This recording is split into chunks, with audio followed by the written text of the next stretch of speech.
Let me start over. Hot mic. Good afternoon, everyone. This is a joint committee of the whole and special called Planning and Zoning Committee meeting. Today is Tuesday, January 23rd. Our officially call this meeting to order. Our first item of business is to consider approval of the minutes from the November 21st, 2023 meeting. Second. All right. Yes, ma'am. I hate to say it about those minutes. They are full of errors all through them, grammatical errors and factual errors. And I left my marked up version at home by accident. So I was wondering if we could delay it till next time and make the corrections and get the answers. Because it was so full of, it was full. I'll remove my motion to approve those minutes because while I speak like that, I hate to write like that. Okay. I will also remove my second. Thank you. Okay, so we'll delay consideration of those minutes. And who should I give the corrections to? If you would Ms. give them to Key. me, if that's okay, Mr. President, we will have Rhonda to revisit them. Yes, ma'am. Thank you. Thank you.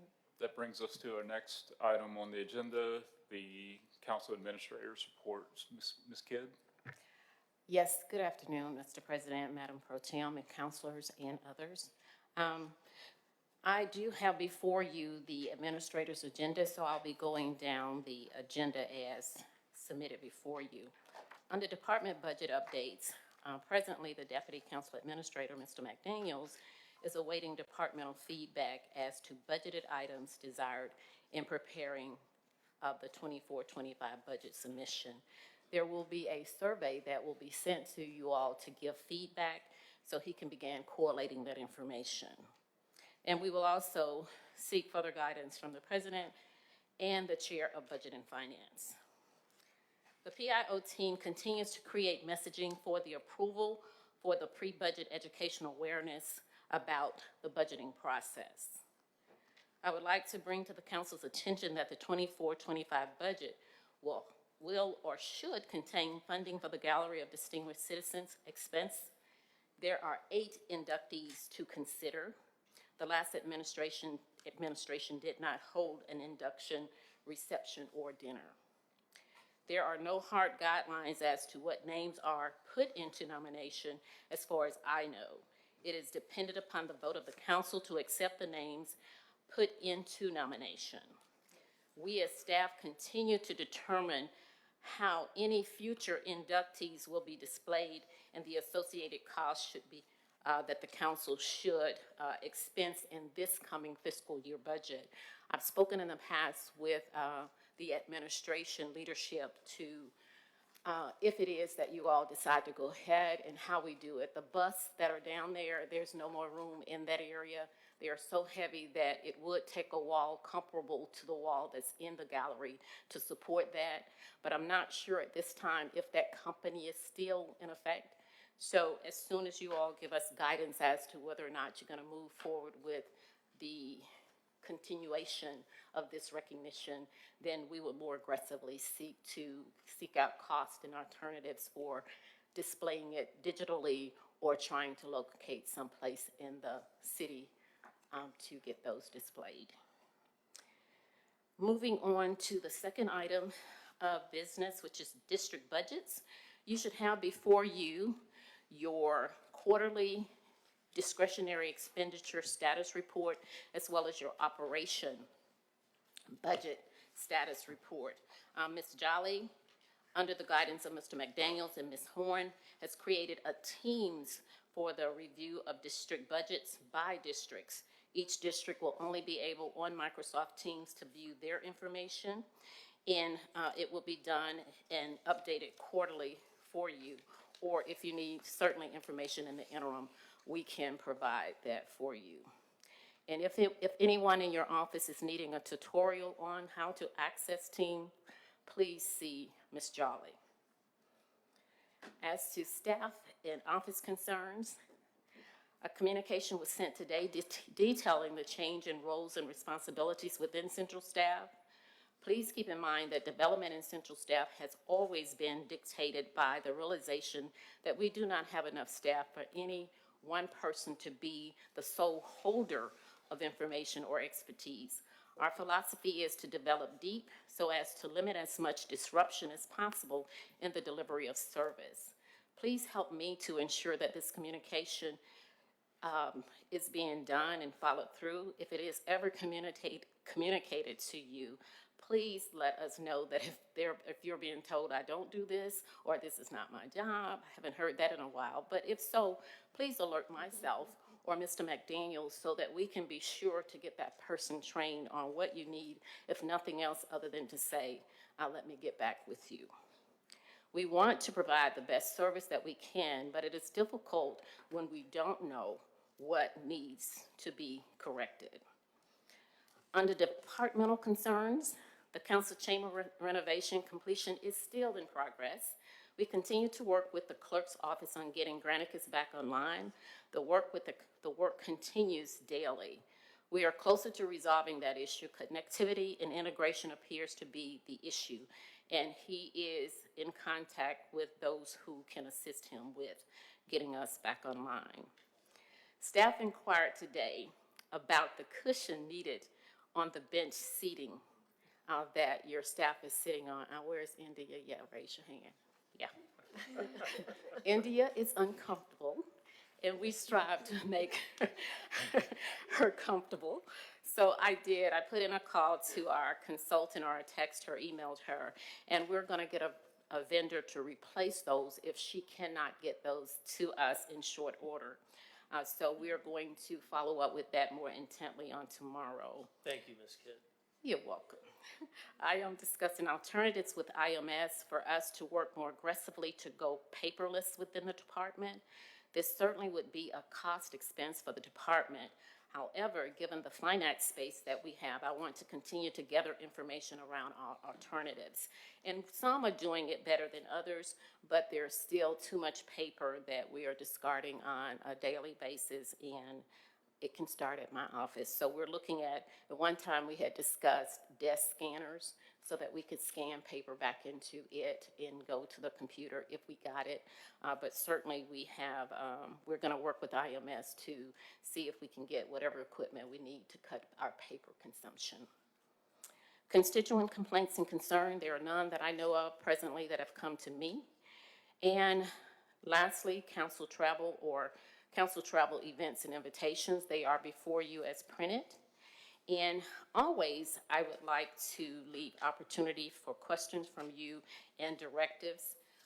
But before we get to that, as you can see, under questions we're seeking further guidance on the change in the USFL agreement as to how you want us to proceed. And you can speak with Mr. McDaniels about that, or he can update you if you have any questions. And then also in your package is enabling legislation for the Personnel Board, which were provided by Mr. McDaniels. So that concludes my report as I have it. And also, there was a letter that came to you all today discussing the realignment of staff. And those individuals who Connie is supporting, which I know is District 4, 6, and 9, there was no change in your realignment, so you will continue to work with Connie. And as I said earlier, it will still continue to be that if Connie's out of place, if Ms. Jolly is out of place, your discretionary contract and information will be carried through by the staff who is on hand. So thank you, and at this time, if there are any questions or directive, I'm certainly open to hearing them and addressing them. Councilor Abbott. You may have covered this, but the Wi-Fi in this building, if you try to use it, it doesn't work, and you have to take your computer off Wi-Fi and put it on something else. So is that being worked on? I know it's not a council responsibility. I guess I'm looking at the wrong people, but is anybody going to fix that ever? So it would be good to know exactly the challenges you're running into, council, so we can have IMS check. But I know when you do try to access the COB internet, depending on what parts of the building you're in, it can pose challenges, but we just need specifics of what you're running into and where, because there are certain areas of the building that don't face those. So if you could let us know specifically, we'll do a follow-up. Well, Counselor Moore showed me how to take it off here in the city council chamber, how to take it off Wi-Fi and put it on LTE so that you could actually function. And that's the city council chamber, so maybe my iPad's broken or something, but I just wondered if the administration is working on the issues.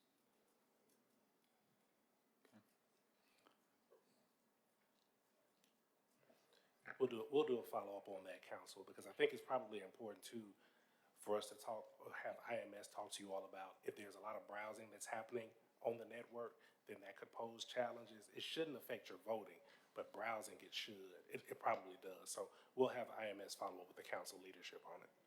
Okay. Yeah, because we're not using it to vote. We're using our little mouths like we used to in the old days. Thank you. All right. I'm sorry, Mr. President, I do want to clarify on it. So the iPads that you use are on a secure Wi-Fi network for secure voting. So that particular Wi-Fi code or SSID is just for voting. It's not going to be able for you to browse or run videos. So you will have that type of disturbance when you're trying to browse the internet. That's why you have to get off of that one and then get back on something else. But you have to be on that secure SSID in order to vote in your particular seats, so they know that this belongs to Council Abbott, this belongs to Council Smitherman. So that's why it's set up that way. Excuse me, Mr. President. Ms. Abbott, I thought your clarification was around your iPad, not the Yeah. voting pad. No, it's Yeah. my city iPad. We don't have any Yeah. voting pads. Yeah, that's not the one that she votes on. And I have discussed with Mr. Short that there is some disconnectivity in establishing connectivity if I'm on the city iPad that's issued and I just want to turn around and work facing the door, it'll pop on and off. So he's aware of it and he's working with me. Well, that's good, because it doesn't even work at neighborhood meetings. So there's just an issue. Maybe it's a personal problem. All right. Any additional questions for Administrator Kidd? If not, we'll move on to the next item. We're going to change up the order of the agenda. We're going to first hear on City of Birmingham construction projects, and we'd like to address the amphitheater project first. So I believe Tad Snyder from BJCC is here to deliver an update.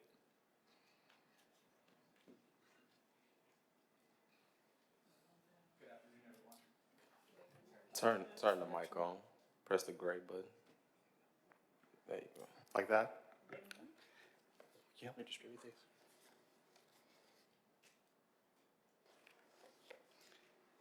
One to each. So that you want to get that and that. Hey.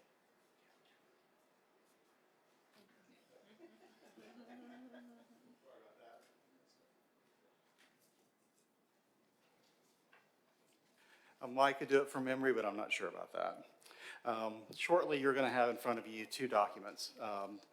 One that follows the monthly update you've been receiving. We'll step through that in a moment.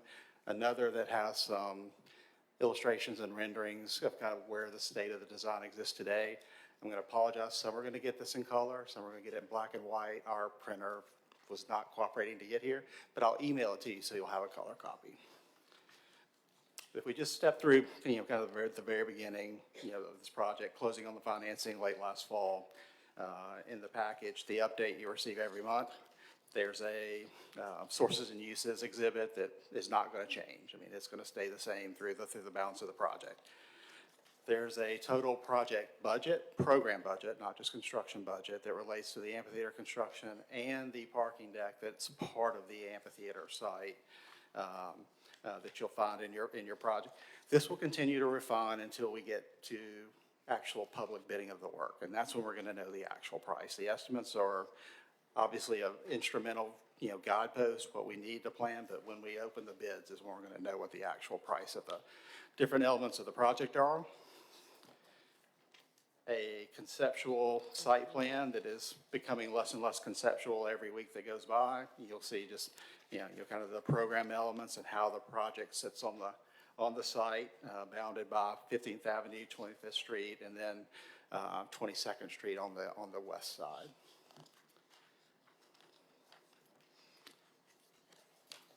Another exhibit to the agreement is the contracts that have already been entered into. These go back as far as, into 2022 with engaging a program manager when the Civic Center Authority actually purchased the amphitheater property from Northside Redevelopment LLC. A couple of the contracts have been entered into around utility relocation work and demolition, and that's all that's been done at this point. What you'll see as we get to really February, March, and then into May is when the significant next steps will occur. There was one very important milestone that was reached in December, which was staying on track in design. So the 100%, what's called DD or design development set, was completed in December 22nd. That keeps us on that critical path towards being able to bid the project in May. The utility relocations are largely finished, with AT&T being the last remaining utility, and that work should finish January 29th. The longest lead item the team has discovered so far, and even though things have smoothed out somewhat, there's still supply chain issues on large specialized equipment, and what we found is what's called the electrical switch gear for the project is the longest lead item. It's somewhere around 52 weeks. So there's going to be an enabling bid go out next month to go ahead and get just the material purchase. It'll be part of the contractor scope of work to install, but to get in that production queue, that order has to go in early. The overall grading and reworking of the site to prepare for construction will occur in February. That bid will go out February 15th. Somewhere in and around that time will be the appropriate time to do a groundbreaking activity, which of course will involve the council, involve the city, involve the county, involve Live Nation, involve some neighborhood representatives, all the significant partners. So be looking for a save the date email on that pretty soon. That planning's beginning now. And then with the completion of the 100% CD set or construction document set around May, that will be when the balance of the work is publicly bid in accordance with the Public Works Act of the state of Alabama. But that would get us to May, and then we're still on track with all the key project milestones to be able to have the first event in May of 2025. That's the overall goal. Today, we're sitting there. One of the big steps we needed, which, thank you for your favorable consideration a couple of weeks ago, was the vacation of Walnut Hill Circle and 23rd Street through the site. So, that was one of the big steps we needed to be able to start the site work, and then the other steps I just described. And then in your packet too will be just some updated renderings of, how the design exists today, where things sit and how they're located, and where the seating bowl is, where the stage is, where the back of house area is, where the restrooms are, that's all pretty well set and will not change much from your drawing. What the actual materials are is something, what type of seat is used, what the finish in the restrooms is, how the back of house artist areas are furnished. I mean, those are the things we're still working through in terms of, identifying and taking every opportunity to keep costs in line on the project. So, again, moving towards having construction documents complete in April or May of this year. So at this point, with, kind of that push towards getting design finished, moving towards trying to get site work started and then construction started later this summer, at 30,000 feet, that's where we stand. And I'd be happy to answer any questions you got. Questions for Mr. Steiner? Counselor Smitherman? Sorry, you're going really fast. What were the last bids you were expecting to go into? So the last bid will be the overall, what we call general works project, which will be everything past the point of grading of the site. And that will be around May of this month, May of 2024. Lemoyne, who is our program manager, has had 2 or 3 meetings now with BCA. We continue those meetings on a regular basis to make sure there's enough opportunity and runway for awareness for partnering opportunities when that bid goes out, but that'll be around May. Okay, thank you. Just a question, so with the stadium project, the BJCC did pre-qualification of potential contractors, am I remembering that correctly? Yes. Do you anticipate having that same type of process for the amphitheater? For the general works package, yes, I would think there would be a pre-qualification step. We're kind of talking through that now, but I would imagine there would be. Okay. Other questions? Counselor Abbott?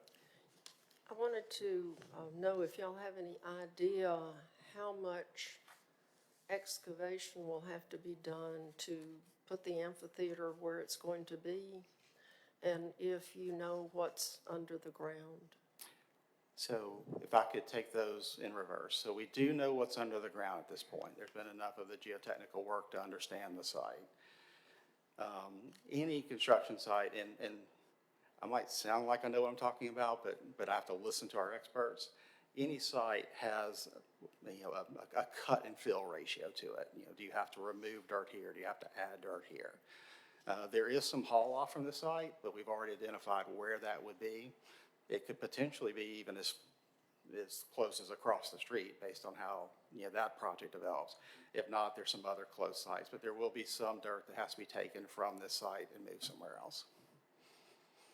Okay, so I worked on a project one time where we hit a seam of coal, Yes. and all the coal had to be removed, and it was a big surprise to everyone. It's kind of like the sewer they found under Regions Field. Yeah. So is there any way to differentiate among the materials that are under the ground, or do we just see what we got? No, so one of the early steps is through the geotechnical phases we did, was you do a bunch of borings around the site. So you understand at different depth what kind of material you're getting. So that's already been done.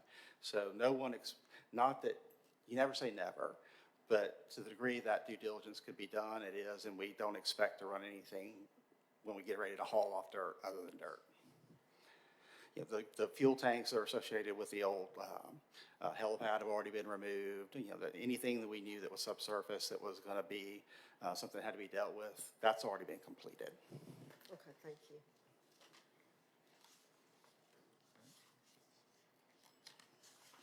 I think that's it. I'm not seeing anybody else. Thank you, Mr. Schneider. We appreciate the update.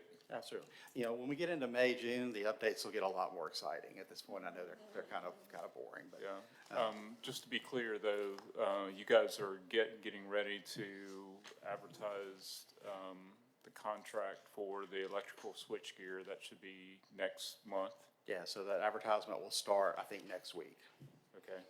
And then following that, the mass grading package in March. Yeah, this will be advertising for probably pre-qualification there and then the base package, and they'll all follow with that 30-day advertising window that's legally required. Okay. All right. Thank you. May I ask one more question?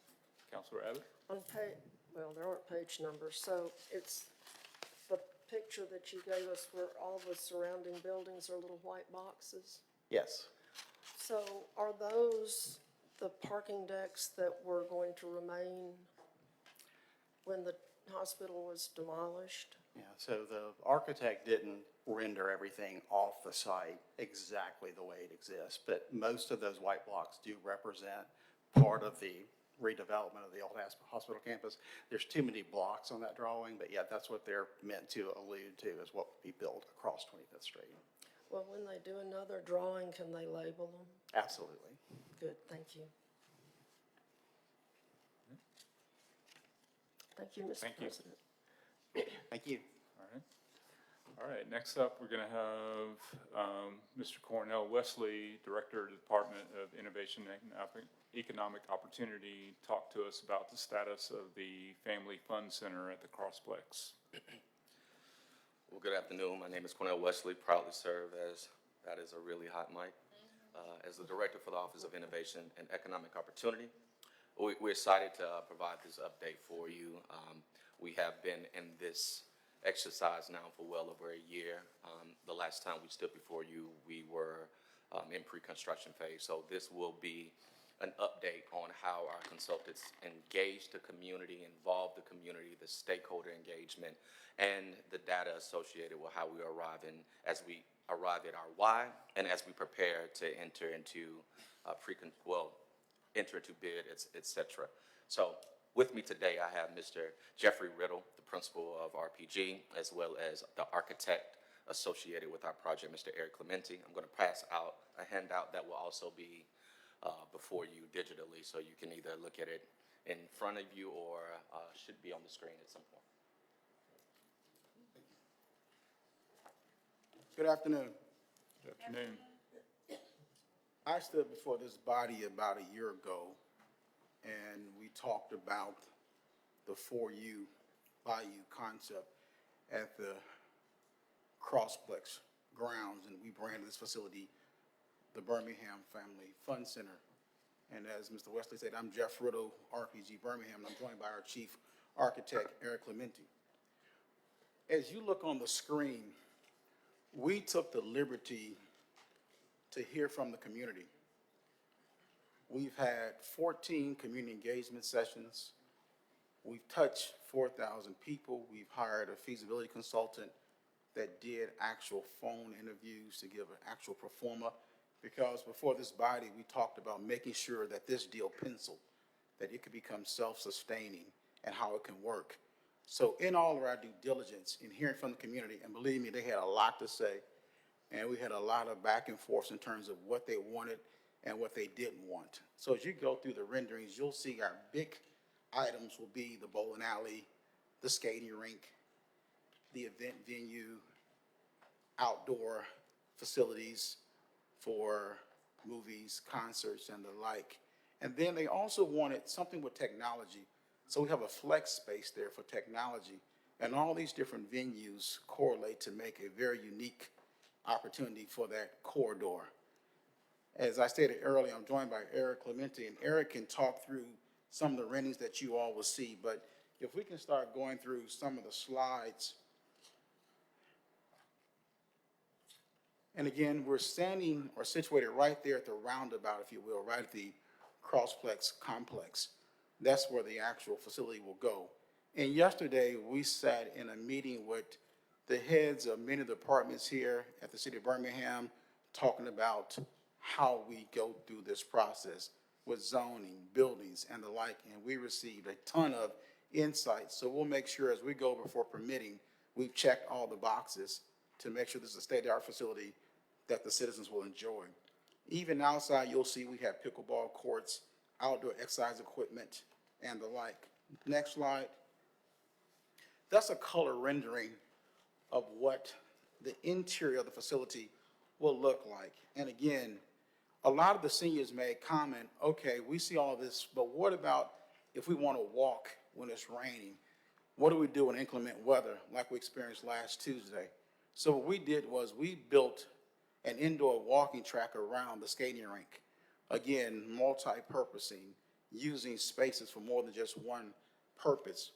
You look at the bowling lanes. Then you go and you look at the event hall that we branded Magnolia Hall.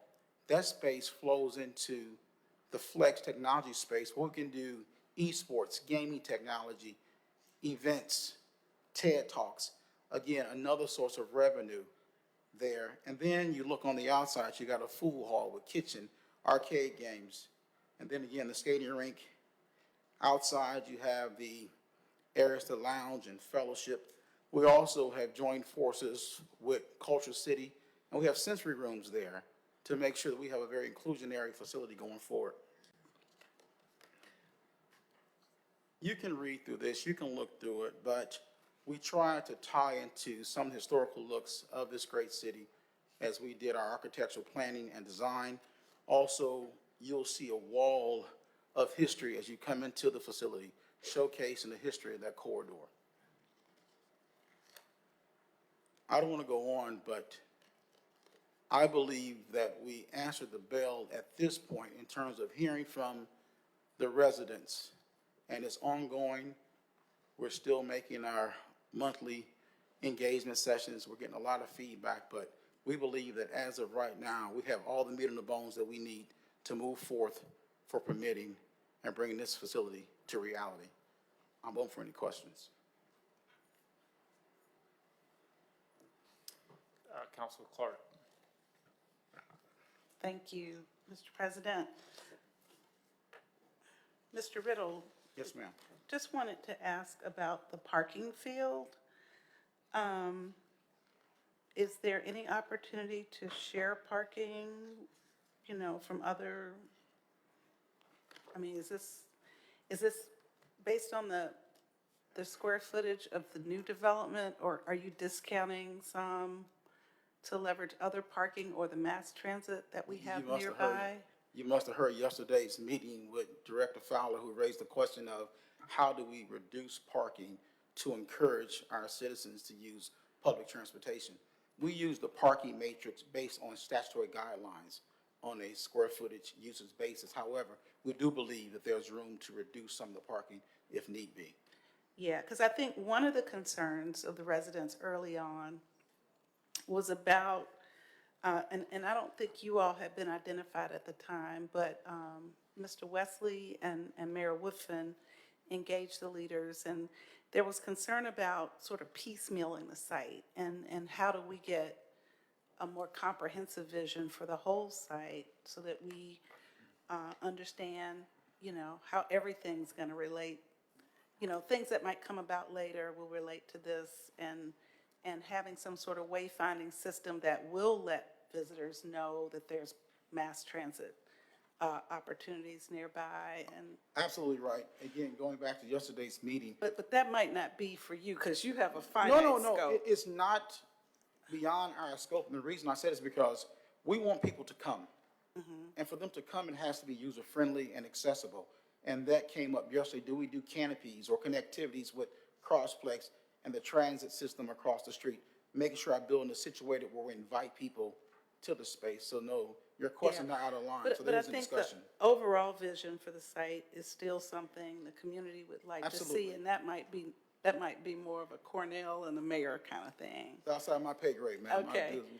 do- And then the other thing is the operator. So, I think there was, either it was outright said, maybe by your team, that the operator of this facility would be identified early on to inform some of the design and the way the elements work inside of the building. So I was just curious, is there an identified manager or operator of the complex? That process is still ongoing. But you're correct in that our goal is to engage a third party earlier before construction begins for the reasons you just illuminated. Well, what percent complete would you say the design is at this point? I would yield to our 30. about 30%. 30? Okay, so will the operator be identified in time to inform, you know? That is our goal. The design, okay. Thank you.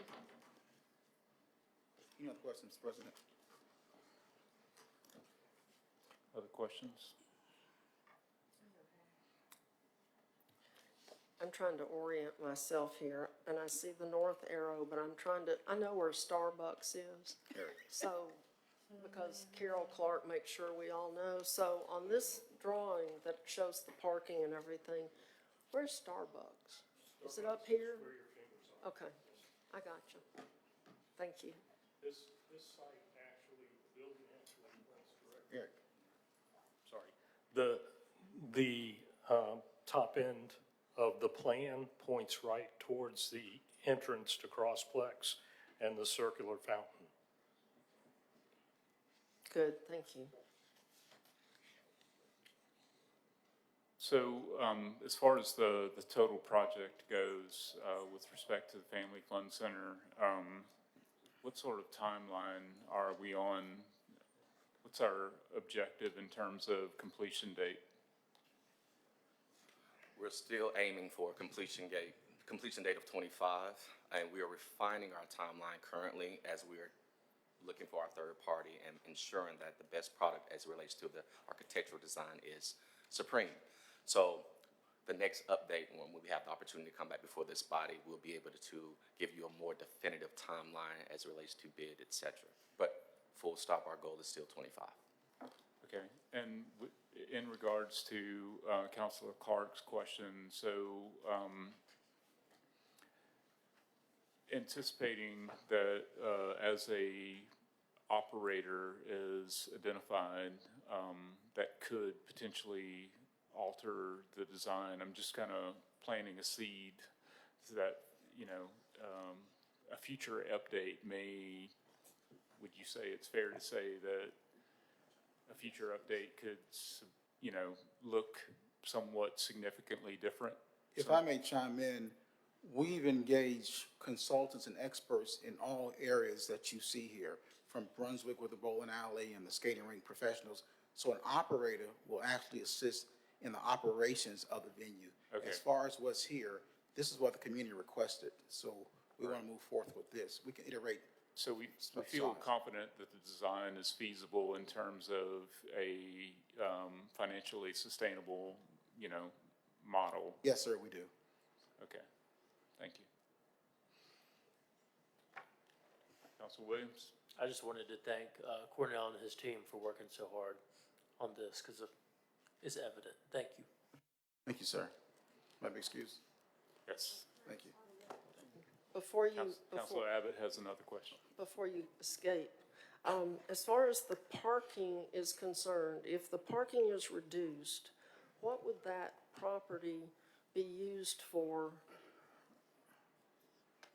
as an alternative? Another good to question. parking? We had a meeting with the Crossplex staff early on to talk about synergies and how we can share and work together. So I believe if parking is reduced, we will coordinate how to work together in a holistic approach. And then also, as demand picks up outdoor activities, you still have that green space to do other things with it. So it can be used as outdoor space. Well, yeah, I was hopeful that we wouldn't build on it in case the parking scheme doesn't work and people actually bring their cars and want to park them somewhere, you know, that we would have a place to add a little in Yes, case. ma'am. I know we have all these dreams that everybody's going to get rid of their car, but I'll believe it when I see it. Okay. So noted. Thank you. Thank you. Thank you all. All right, thank you. All right, next up, we are going to move on to the proposed right-size parking amendments to the zoning code, and Mr. Tim Gambrell, Chief Planner for PEP, is going to present. Good afternoon. Yeah, my name is Tim Gambrell. I serve as the Chief Planner for the City of Birmingham. And this is a presentation about the right-size parking initiative. And I just wanted to mention that this is a collaborative effort between Planning, Engineering, and Permits, the Birmingham Department of Transportation, and the Birmingham Police Department. And I was going to read a statement that team agrees to or concurs with. Putting people first is the mission that we are charged with every day when we show up to serve at City Hall. The right-size parking initiative fits squarely into that mission, prioritizing people over cars in the way we encourage and regulate development. The research is clear in showing that the removal of minimum parking requirements lowers the cost of housing production, encouraging the development of more affordable and workforce housing for residents. This policy also promotes infill development, which in turn supports pedestrian, bicycle, and transit accessibility. Significant portions of our population live day to day without reliable access to an automobile, yet we still have zoning requirements that prioritize allocating land for the storage of privately owned automobiles and growing in a suburban fashion. These parking requirements, while they may be well-intended and appear to be somewhat harmless, actually come at a serious cost to the community. It is our firm belief that keeping these parking requirements has the resulting effect of prioritizing personal automobiles at the expense of the most vulnerable members of our community. Minimum parking requirements undercut our ability to provide affordable housing, safe pedestrian access, effective transit service, and protections for the environment. At this point, I was going to turn it over to Hunter Garrison, a senior planner on staff with Planning Engineering and Permits, and he is going to make a more detailed presentation about the data that supports our assertions. Thank you.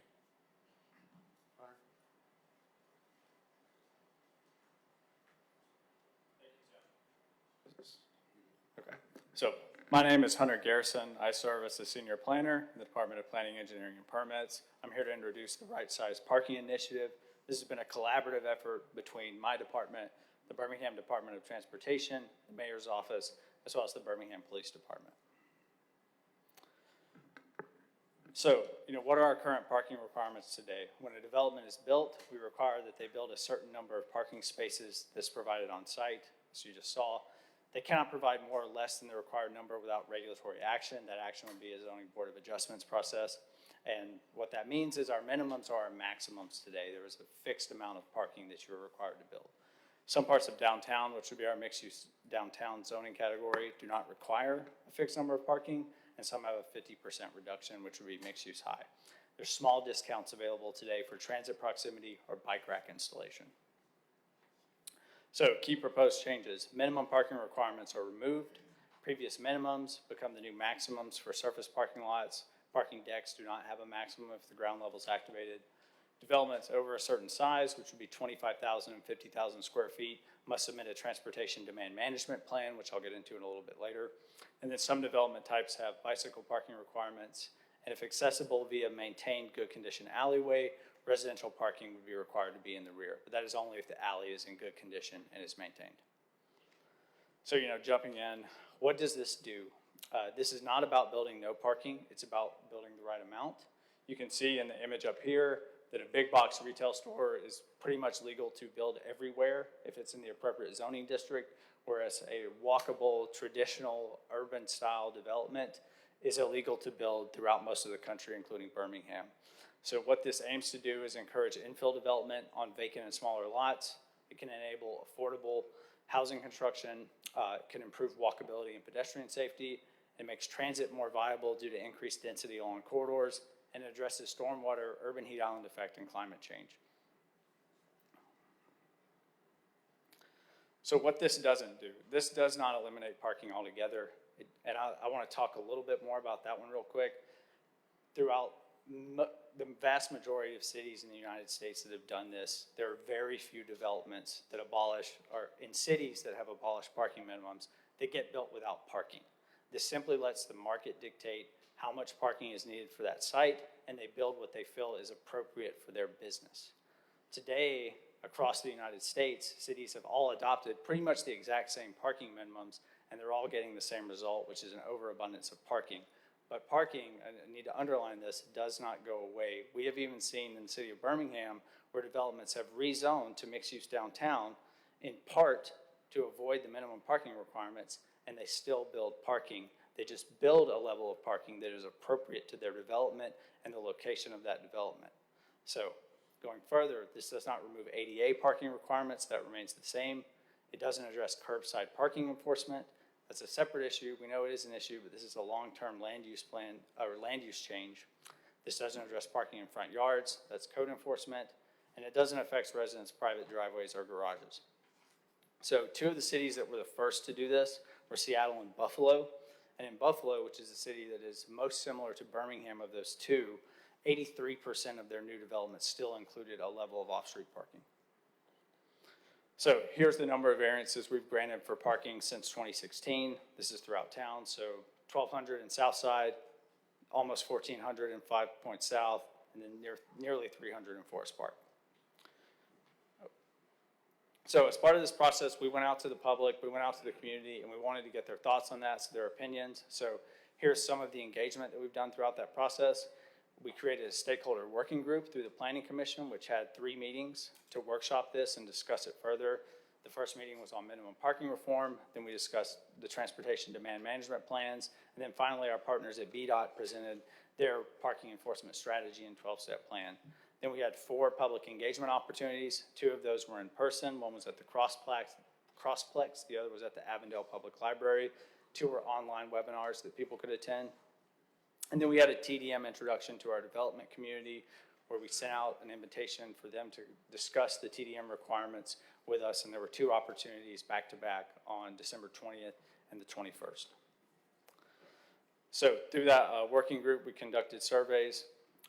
Overall, they were enthusiastic about parking minimum reform. They felt that it provided infill development opportunities and housing affordability and equity. And they were also enthusiastic about the TDM plans. Same goes for VDOT's enforcement strategy. So now I'm going to kind of deep dive into a few of those reasons on why we should eliminate parking minimums in the city of Birmingham. And just to underline those again, parking minimums make housing less affordable and limit where it can be built.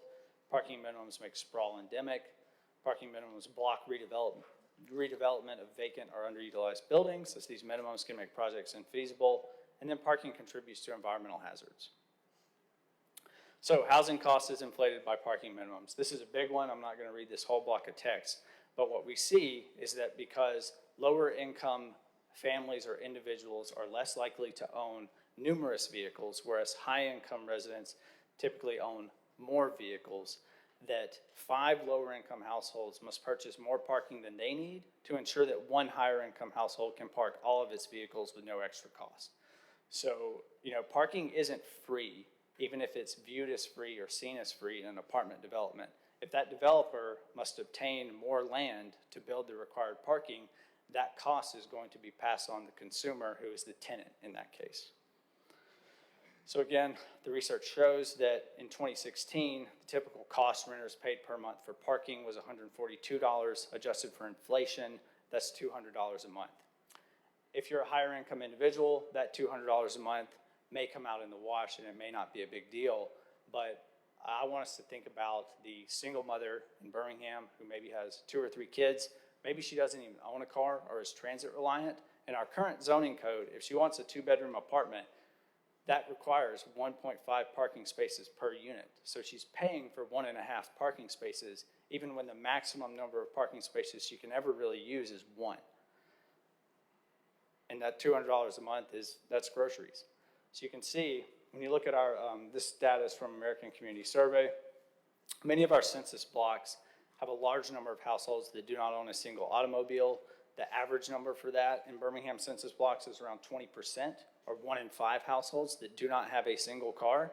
That peaks around 47.2%, or nearly half of households in some of our census blocks that do not have a single automobile, yet we have these parking minimums that require a fixed number to be built, and that has a disproportionate effect on our low-income residents, especially when it comes to rent prices. So I'm going to move through these next few slides quickly, but it just shows that there's quite a bit of data, the impact that parking has on costs. So vehicle ownership by household income. Typically, when this data was presented, it's not until around $66,000 net income for a household that people have more than one vehicle. Our adjusted median income, or our average median income, for Birmingham is around $40,000. So residential parking costs as a percentage of household income, this one's kind of common sense, that when you're paying a lot for parking, or that $200 a month, that's a large percentage of your household income if you're a lower income individual. And then housing costs, we can really see that when you talk about these higher density housing types, so for a 4-story condominium, if it's built with no surface parking, it can have 97 units versus with parking requirements is 56. When you go to a medium high-rise condo, that's 194 units to 78 with the minimum parking requirements. Now, we know that these developments are unlikely to be built with no parking. So with minimum parking reform, you're likely to land on a number that's somewhere between that 78 and 194, for example. But this shows that when you enter those higher density housing types, you can fit a lot more units in and create a lot more housing, which is something the city needs, by simply removing the minimum parking requirements. So, where is this working? In Buffalo and Seattle, again, 2 of the earliest cities to implement minimum parking reform, the majority of new homes permitted in these cities occurred after the elimination of parking minimums, And in Buffalo in particular, which has a lot of similarities with Birmingham, 70% of their new housing units were enabled by eliminating parking minimums, and those would have been illegal under their previous code. So again, these are some of the minimums I spoke to. It's one parking space per dwelling unit. If it's 2 bedrooms or more, that's 1.5 per dwelling unit. This is a Rochester, New York development. It's a 5-story affordable apartment building with 161 units, and that's designed for residents who are low income or recently homeless. That was enabled by eliminating parking minimums and was an infill project on a vacant parking lot. And many of those residents don't own a car. It's located along a high-frequency transit line. They're able to utilize that to get around, and it creates that housing, and the rent is lower there. And they've seen that demonstrated in their rent costs, which have gone down in some of those newer developments. So another one, here's in Buffalo, New York. This is a $7 million brownfield redevelopment to mixed use. It includes underground parking, so parking is still built. It doesn't go away, but it built less than the previous minimums would have dictated, and there's 35 units here priced at or below market rates, which would not have been available under their previous minimums. I believe it was for this development that the developer partnered with the Transit Authority and purchased bulk transit passes at a significant discount because they were going to buy them every year, and they bought them all at once, and those were provided to residents as part of their rent, which is much, much lower than that $200 a month for a parking space. So Fayetteville, Arkansas, this is another one. This was a small infill project that existed on a parking lot. There's 9 units above it. It's mixed use retail on the bottom, like a smoothie shop, something like that. And that was enabled by these parking minimums. All the parking is on street because it's appropriate in this area. Here's what we have today. Endemic sprawl downtown. Parking consumes a disproportionate amount of land. This also shows that, in our downtown area, we don't have parking minimums for the majority of what you see on this map, but still 26% of land area is still parking. So parking doesn't go away overnight with the removal of these minimums. This is a long-term change that will have incremental but big impact on the city and our housing affordability, but we're not suddenly going to go from a city where you can park to a city where you can't. So as an example, the top image you can see in this slide is a historic image of downtown Atlanta, where it was an urban, walkable area with a variety of uses and housing types. And the bottom image, that blue building is still called out, but today it mostly exists as surface parking that's sitting empty.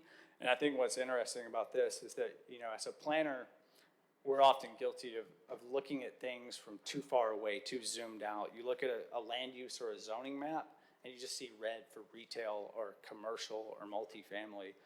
But the reality is, if you look at this map, you would see a commercial district or an office district, but the true land use here is parking.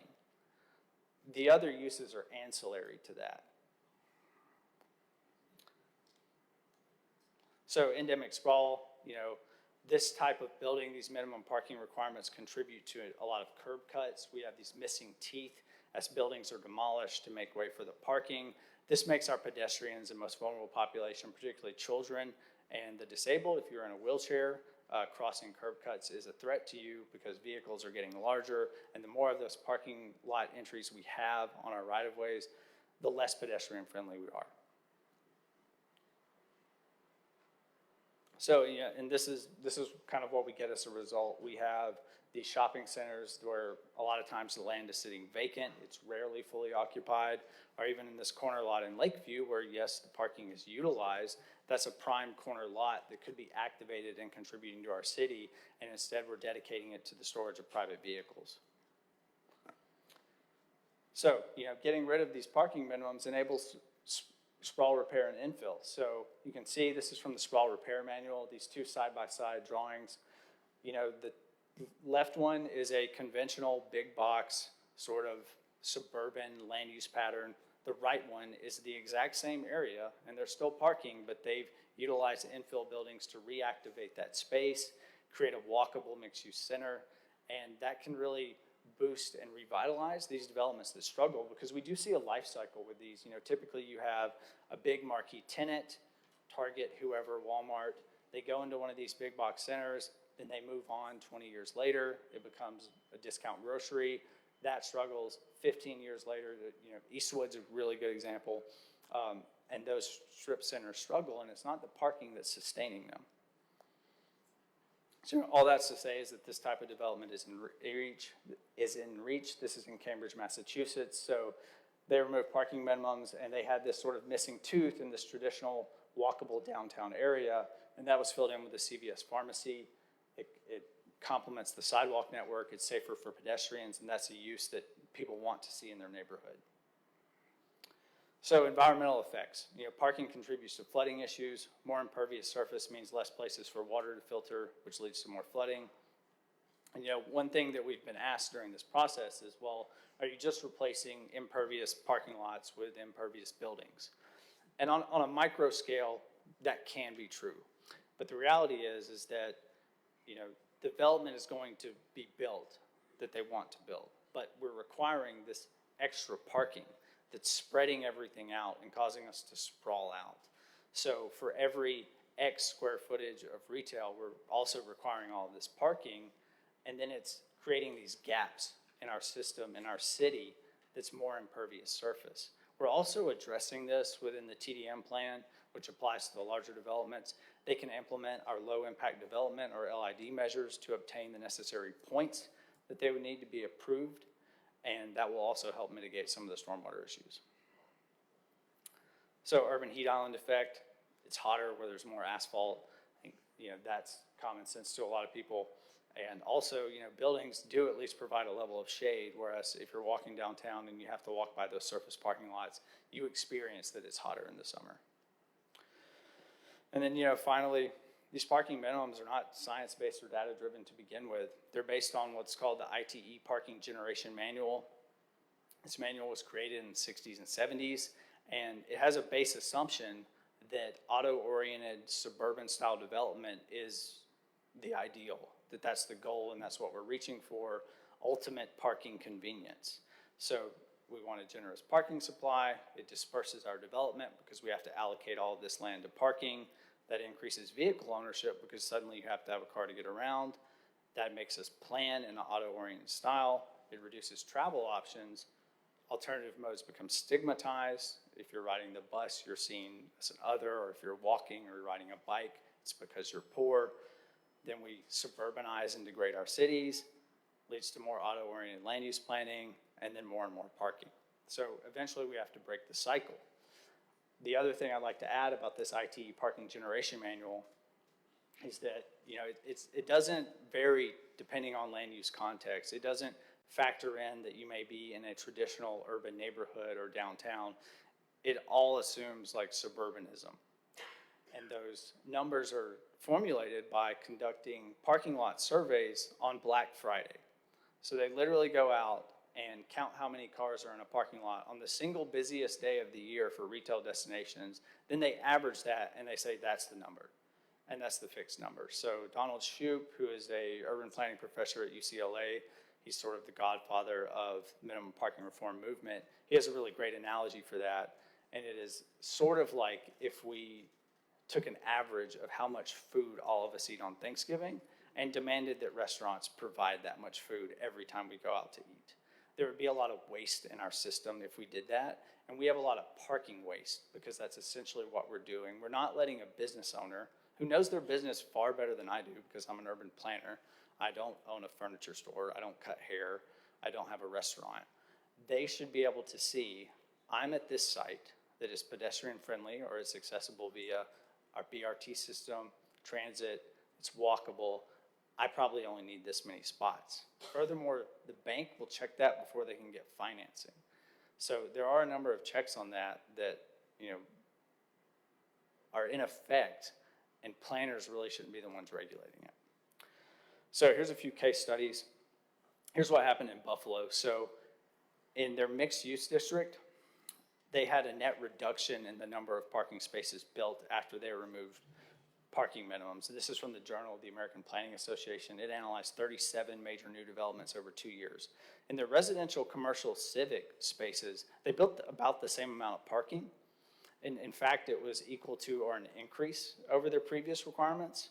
but the mixed use was lower. So they had a net loss of 500 potential parking spaces, but they were still building quite a bit of parking that was showing the market was responding to this, and people were building the amount of parking they felt they needed, but they were getting less parking in the areas that really truly needed less surface parking lots.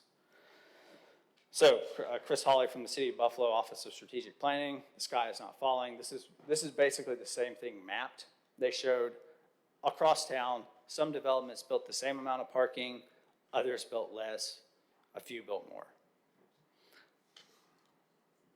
Minneapolis, Minnesota, this was mapped by one of their planning commissioners. So over time, this is for multifamily developments. I'm sorry, it's for all developments.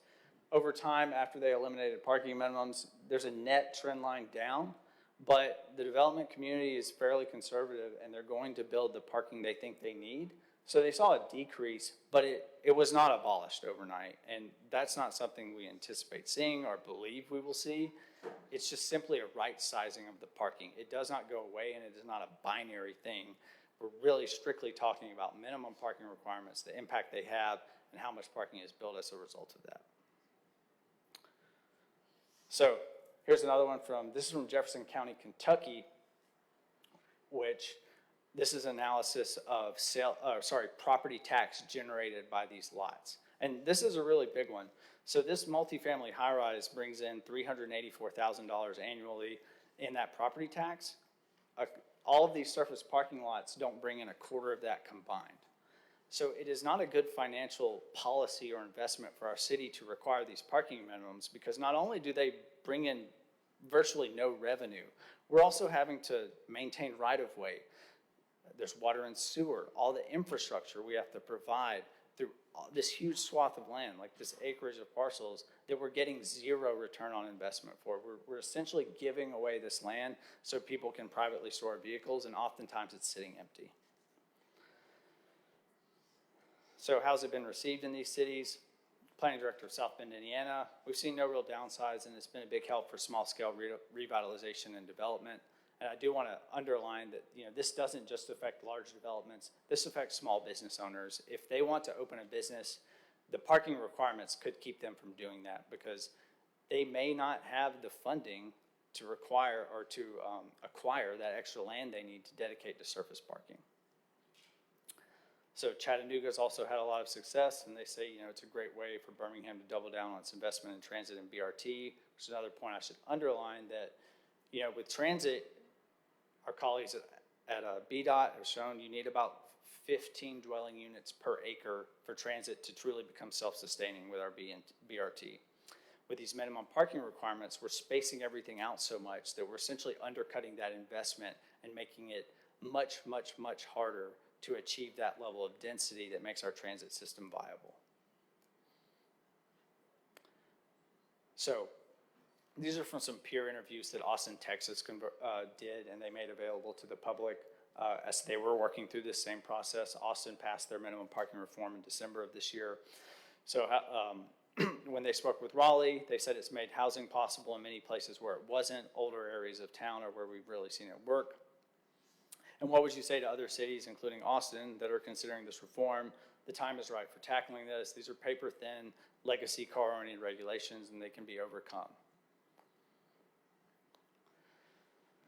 So owning a car is expensive, and gas is at an all-time high. Gas is now more expensive than people making minimum wage, so why are we pushing for car ownership and requiring that when it's not good for our cities? And this councilman from Richmond, Virginia, which is a city that has a lot in common with Birmingham, once the decision is made to remove parking requirements, residents never move. It never changes anyone's living conditions enough to move. So now I'm going to kind of quickly pivot to transportation demand management, which goes hand in hand with this policy. Shorthand for that is TDM, which is what I'll refer to it going forward.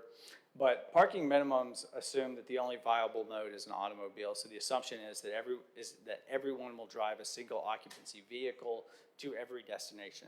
Transportation demand management planning is mode neutral. It acknowledges that many people, you can see there's more cars in the graphic than anything else, will still drive single occupancy vehicles to their destination, but it acknowledges that walking, transit, biking, using Uber, car share, Birmingham on demand, all of those things are viable ways to get to destinations, and they're things people are utilizing, especially in an age where people are teleworking and doing things like that as well. So how does it work? So this would apply to developments that are over 25,000 and 50,000 square feet. The criteria changes for each of those sizes. There's exceptions for certain types of development, and our mixed-use high and downtown are bumped down a tier, which makes the requirements a little bit easier for them because they're already not dealing with parking minimums. So the burden should be less, was our belief. So how does TDM work? Developers would be required to provide a threshold number of TDM measures to address transportation demand. The number of measures they must include is dependent on the size of the development, and they're not allowed to build with zero parking and not demonstrate how they will address parking demand. So this is a flow chart that goes into that. I'm not going to read every single piece verbatim. The exceptions for this are developments that are under 25,000 square feet, single-family, industrial, and mixed-use downtown and high developments that are less than 50,000 square feet. And then in that 25,000 to 50,000 bracket, those are tier 1 developments. They would have to meet 10 points of our TDM strategies. And then anything over that, that's 50,000 square feet, has to meet 15 points of the TDM strategies. That's something we would review in the Department of Planning, Engineering, and Permits, along with our colleagues at BDOT. And then you can see in your packet, you have a points menu of some of the things they can include. So for example, one of those is if they have proximity to a BPA parking deck, because we've worked closely with our partners at the Parking Authority on this, they would receive points for being within walking distance of those decks so that we can push that utilization. It's the same for if you have proximity to BRT. You would get points for that or our trail network. So essentially, if you're locating in those areas, it becomes easier. But if you are in, say, a very suburban-oriented part of town where you don't have those resources, they can still build parking and receive points for that, and it's one of their easiest ways to do it. But there's also other measures that they can include in their development to reach that points threshold. The TDM workbook is something that we'll review annually and assess to make sure that the points are where they need to be, because we realize that will probably need to evolve over time. We looked at peer cities, as well as Austin and Denver, Colorado, which have great TDM plan examples, and that's how we came up with our square footage and number thresholds. So here's some example TDM measures. Shared parking agreement. This is an example of this would be an office that is open from 9 to 5 and a restaurant that opens across the street and is primarily oriented towards dinner service. They need parking. Well, they would enter into an agreement with the office to utilize their parking lot from 6 to 10. We have a lot of this happen in the city already, typically, but they're having to go through our Board of Adjustments or zoning variance request to do that. Carpool, vanpool, priority spaces, on-site car share, doing the subsidized transit system that I spoke with regarding the development in New York, enhanced commuter amenities, improved bike parking, dedicated micromobility spaces, traffic calming design, and then meeting our low-impact development standards. This is not a full comprehensive list. You have that in your packet with the point sheets, and I'm happy to answer any questions about that in a bit. So final takeaways. Parking is kind of a paradox. Parking minimums especially. So great places have a lot of demand for people, and therefore we think we need a lot of parking. But parking lots aren't great places. And our minimum parking requirements have been very well intentioned. It sounds like a good idea to make sure that there is ample and usually excessive parking so that it's convenient in places. And that's why these standards were adopted across the United States in the first place.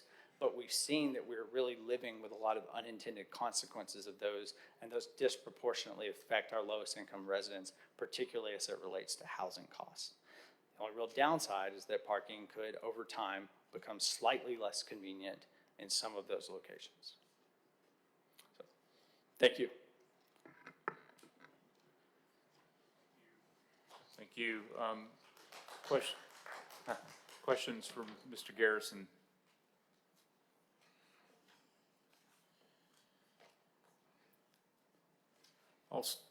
Councilor Abbott. Well, in consideration of the fact that in some parts of the city of Birmingham, as it stands, just by our assessment, looking at existing parking, there is an overabundance of parking. I think one number that I've heard thrown out for the the city center area, so the, roughly the area between the convention center and University Boulevard and the Expressway and I-65. I've heard that there are roughly somewhere in the vicinity of 70,000 parking spaces in existence currently.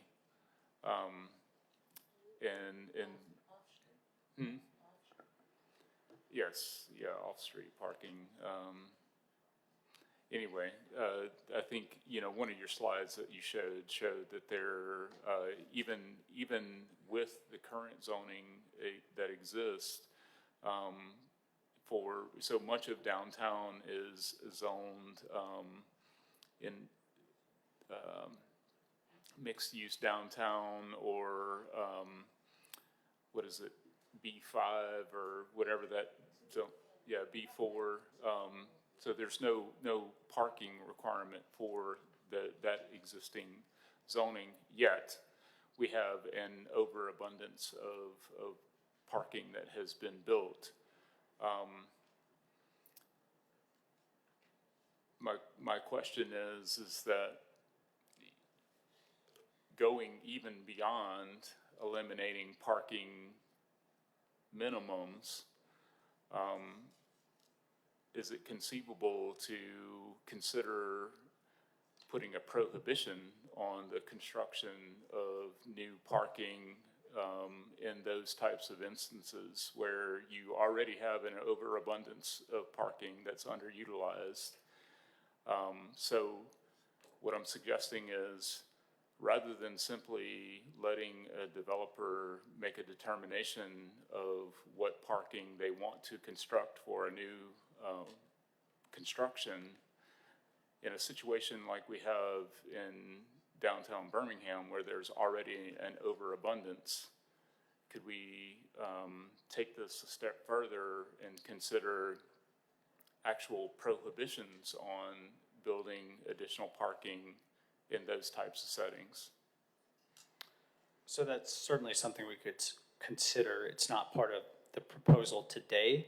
However, I can say that we have a number of mixed-use zoning amendments going before Planning Commission soon, and that does strike standalone parking lot from a permitted use, which means that, a parcel could not be dedicated solely to being a parking lot. And I believe that's what quite a few of those downtown are, but I can't say for sure.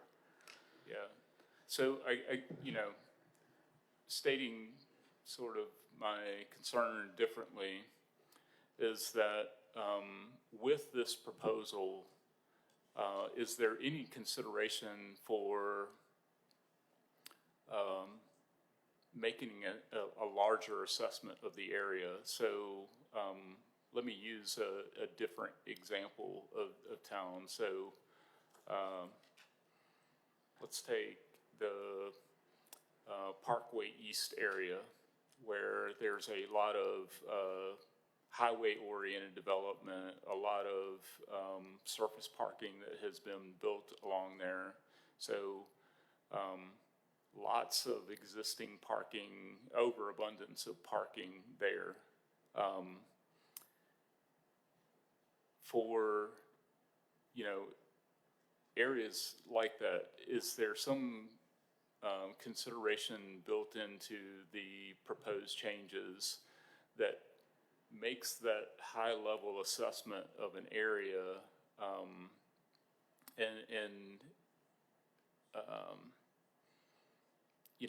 builds in some consideration in that regard?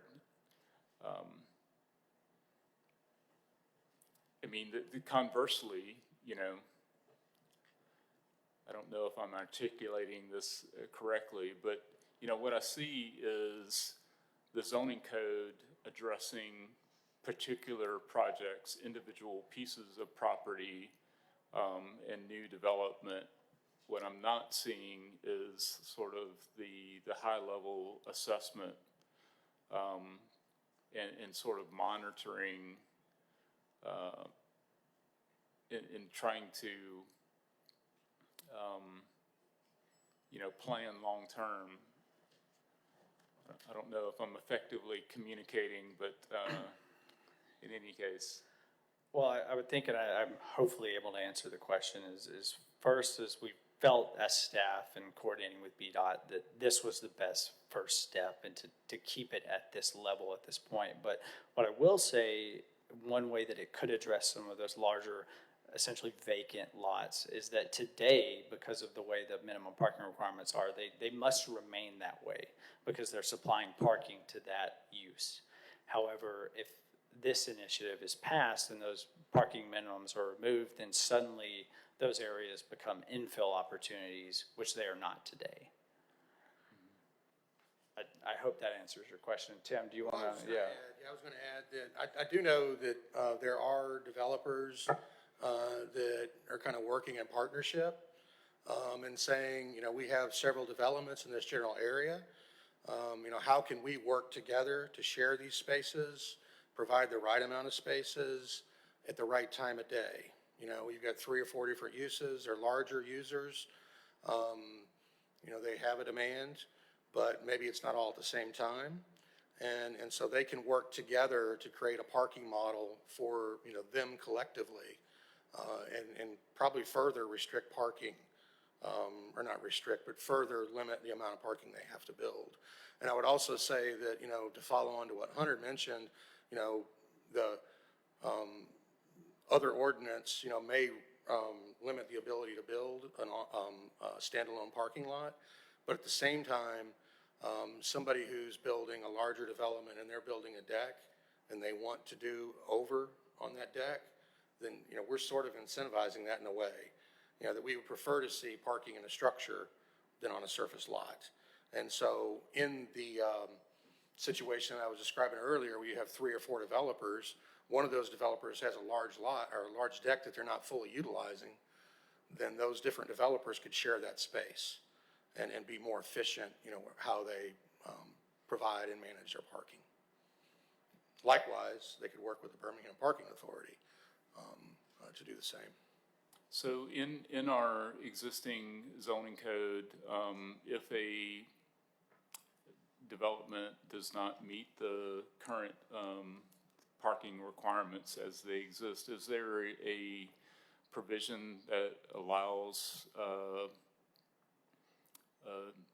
we had this situation come up in Highland Park not too long ago where there was a proposed new restaurant that didn't have sufficient on-site parking, and I think that proposal moved forward, or the permitting for that restaurant moved forward because the proprietor of the establishment established an agreement with adjacent property owners to utilize existing parking spaces within the walking distance of the proposed restaurant. So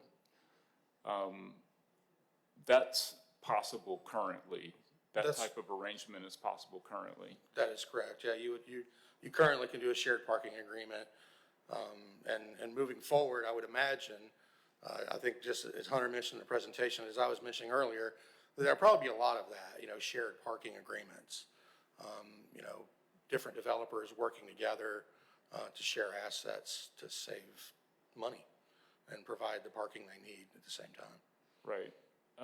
Another situation that I'm familiar with is that I think we have a requirement as part of our current parking requirements is that all of the parking that is credited towards a facility has to be on contiguous property. So let me give you an example.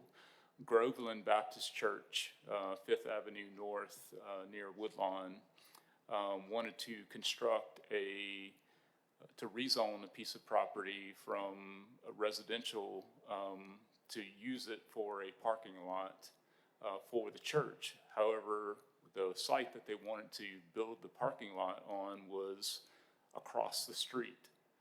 So they essentially, if I remember this correctly, had to get a variance in order to build that parking lot because it was not contiguous with the church site. under the proposed code amendments, that would no longer apply. Is that right? Provided that the property is zoned appropriately.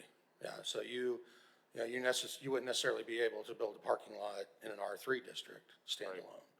So there, that could create an issue for him there. But if it's zoned appropriately, yeah, I believe that's the case. Okay. Councilor Abbott.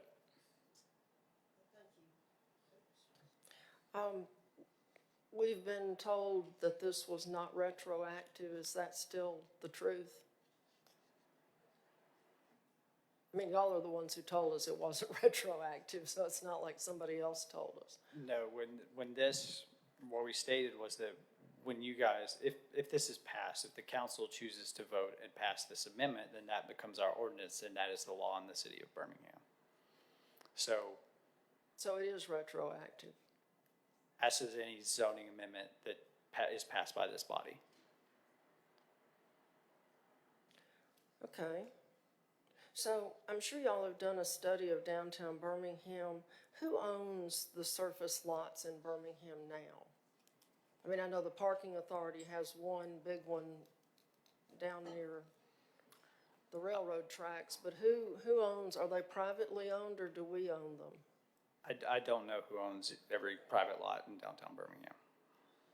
But y'all have a map that shows where they are. Yes. Is it safe to say, just as a complement to your question, is it safe to say that the majority of surface parking lots are parking facilities in the city center area are privately owned? Is that a safe assumption? I believe that is correct, yes. Okay. Okay.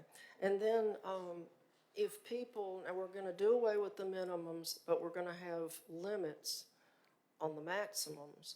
So if someone needed more than the limit that was created by the city, they would go before the ZBA and ask for a parking modification. Correct, and that process effectively doesn't change because the minimums today are the maximums today, and the proposal, the maximums would remain the same. So they would still have to go through that same process. Okay.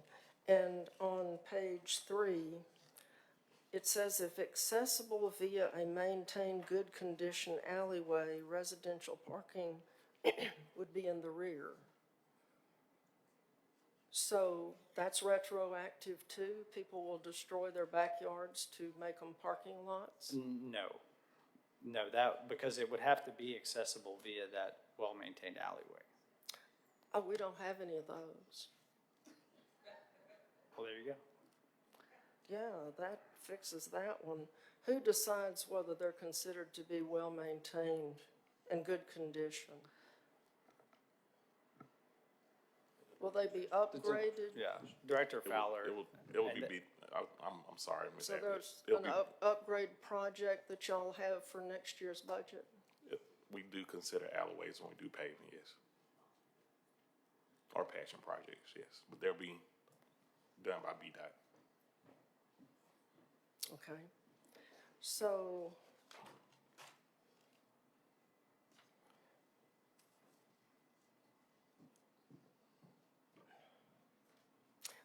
on page 5, it says what this ordinance will not do.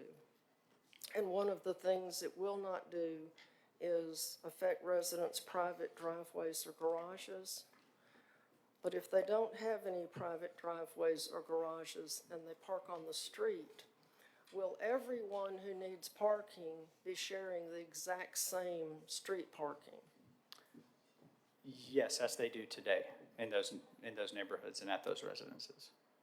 Okay, but we're doing away with the parking minimum, so there'll be a lot more people vying for the same parking for people who reside in the neighborhood and have no other options. So how are we going to address that? You know, as we showed in the presentation, we believe that the negative downsides of the minimum parking requirements that exist today outweigh that. And in other cities who have abolished minimum parking requirements, we have seen that those negative effects are often exaggerated and have not greatly impacted many of those residential areas. But I'm not gonna say that it couldn't make parking slightly less convenient in one area. Well, as long as it'll only be slight, but when it becomes a real problem, y'all are going to address it. Well, I know BDOT's going to address it. They've already committed to do that. So,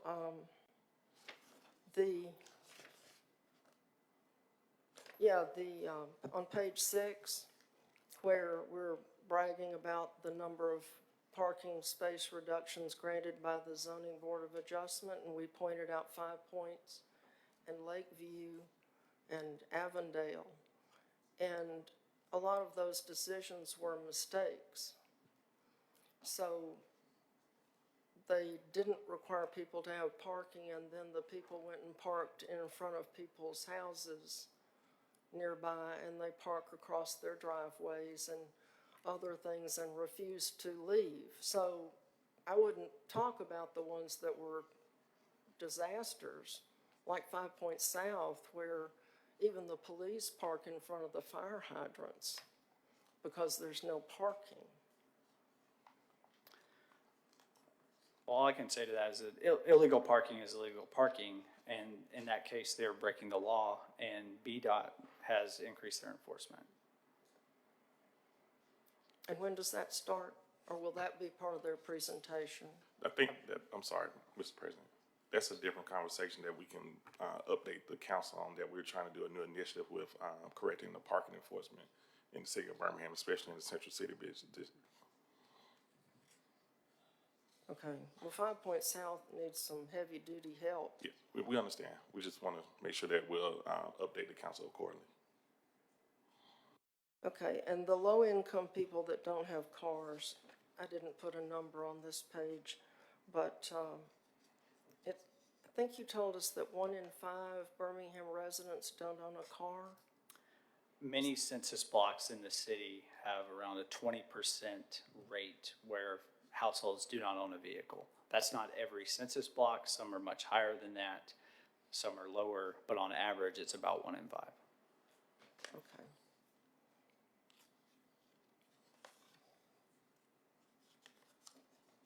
Okay, those, I guess BDOT's next. BDOT is here to answer questions, if any come up related to this zoning amendment, but they do not have a presentation today. Oh, okay. Well, I have a question for them.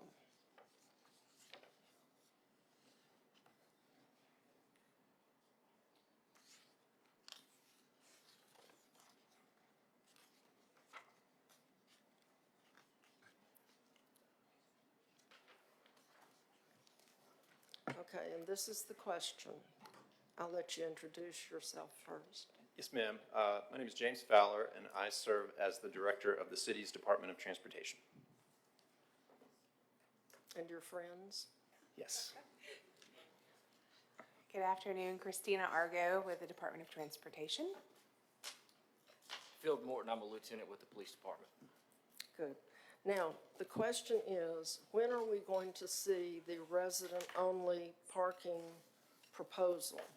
Because an error was made on the chart, and it shows parking for commercial being allowed in single-family neighborhoods in the low residential category, and we agreed at the last meeting that would be removed, but it hasn't been. And it's not that I don't trust you. It's just, like, trust but verify. It's the only quote that I can remember of Ronald Reagan's that I was truly in agreement with. So when will we be able to see that? Because at least 2 council members have neighborhoods that are already impacted by other people coming in and parking in the residential neighborhood. And of course, in street side, curbside, that's perfectly legal, but it makes the residents extremely angry. And so we need to see it, not just be told someday, because, we asked for it 3 years ago. And 3 years is a long time to wait, and the residents are still asking. So. Yes, ma'am. One moment, please.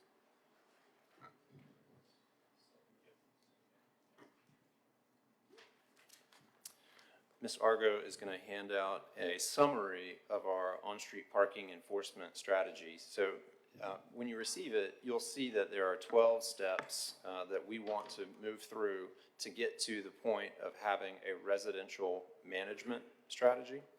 And how quickly we get to that point is dependent on a number of factors, one of which is just how readily we are able to invest resources in strengthening our enforcement system. And so that's not a simple task because there are other things in competition for those same resources. However, I do want to step through what those steps are really quickly. And this could be its own hour-long presentation, but we're not going to do that. We'll just move through it really quickly. So, we have already started changing the regulations for private off-street parking lots. And so private parking lot owners have started submitting their revised signage plans to us. We're reviewing those now, and the deadline for when those will be in effect is February 1st. So we're reviewing those now. Number two, we have, in partnership with the police department, started towing vehicles for public safety violations. So things like driveway blockages, extreme fire hydrant blockages, in some case bus stop blockages. That's limited right now because a police officer needs to do that towing function. It's not something that our parking enforcement officers who are civilians can do. It needs to be a police officer. However, in an effort to grow our ability to do that, the mayor's office has recently given us approval to use overtime police officers during the week. And so just gradually, we're trying to step up our capacity to tow vehicles for public safety violations. So you mentioned earlier driveway blockages. That would be a scenario where a police officer could tow. So we're trying to grow our capacity to be able to do that. Additionally, we have had Park Mobile in place now for a couple of years. We've learned a lot from that. We're going to go through and renew the signage and stickers. Some of the stickers have been pulled off. We're also expanding our zones in a few areas. And number four, we need to draft a policy for when we can tow for unpaid violations. So we want to do that in partnership with you all, figure out where that appropriate threshold is when somebody collects a certain amount of unpaid violations. At some point, we need to be able to hold them accountable.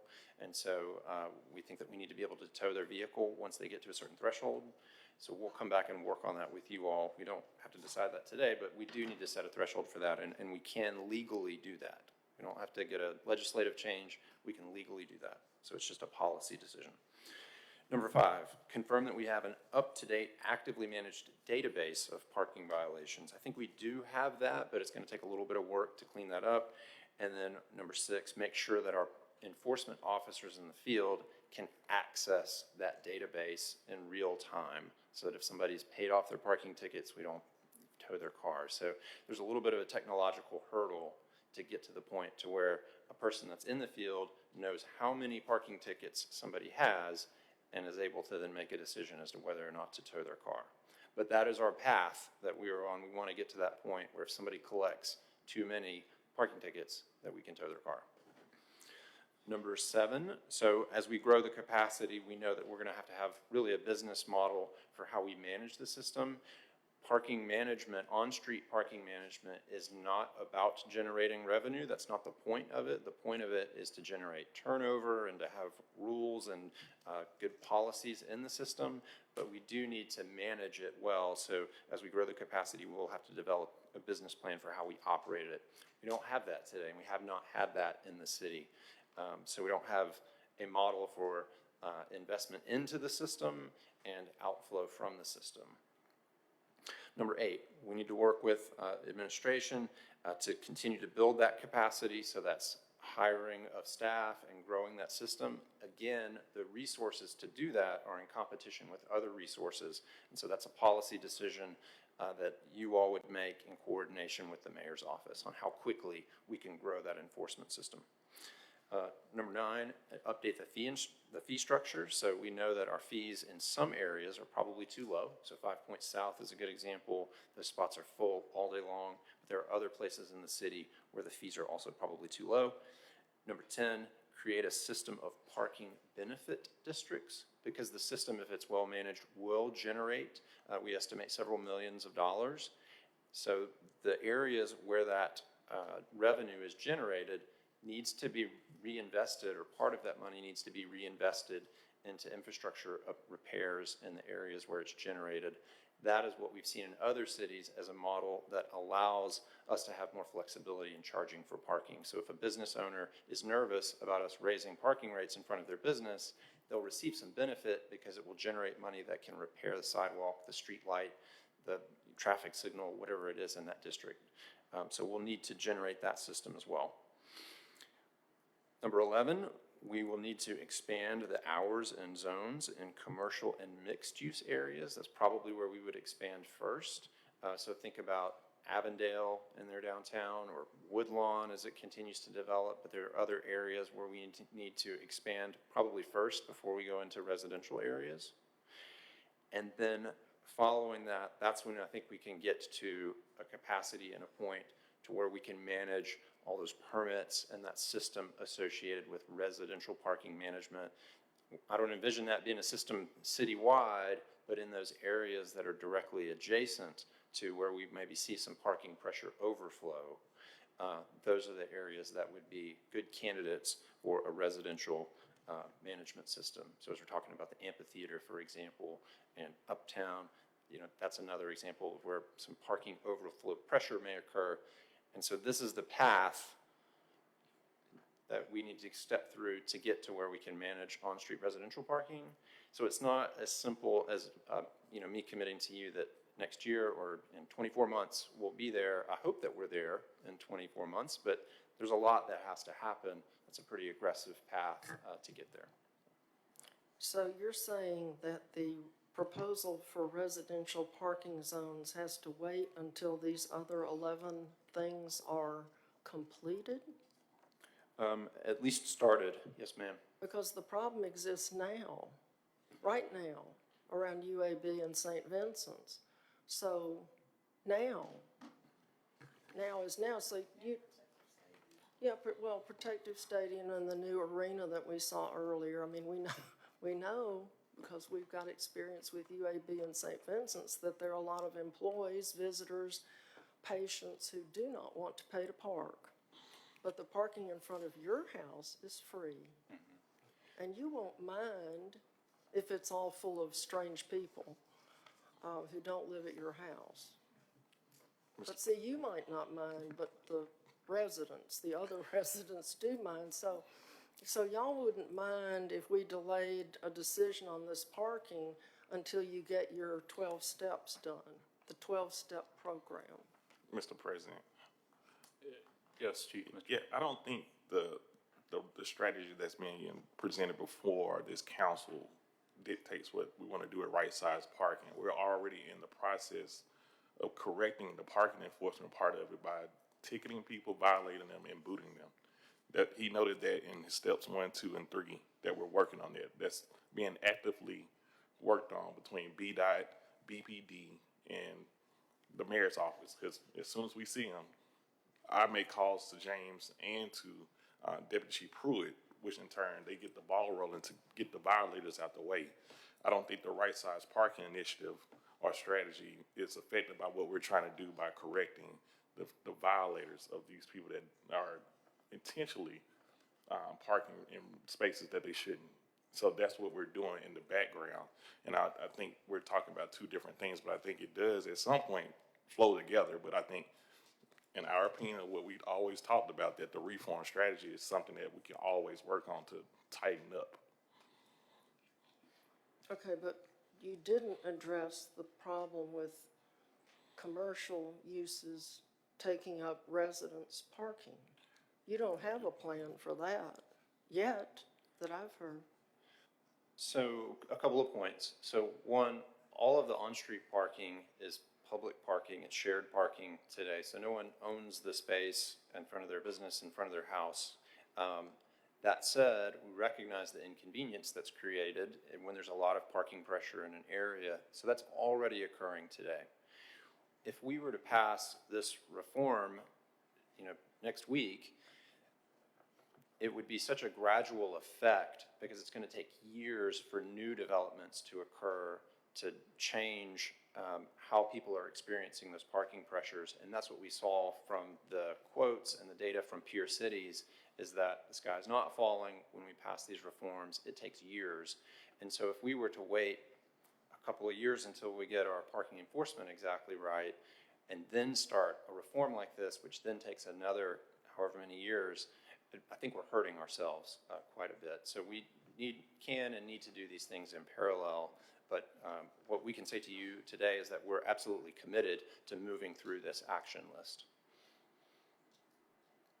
Well, that's fine, but y'all have said that this is retroactive, so all the people who have provided parking now can come back and say that they don't want to have to provide parking.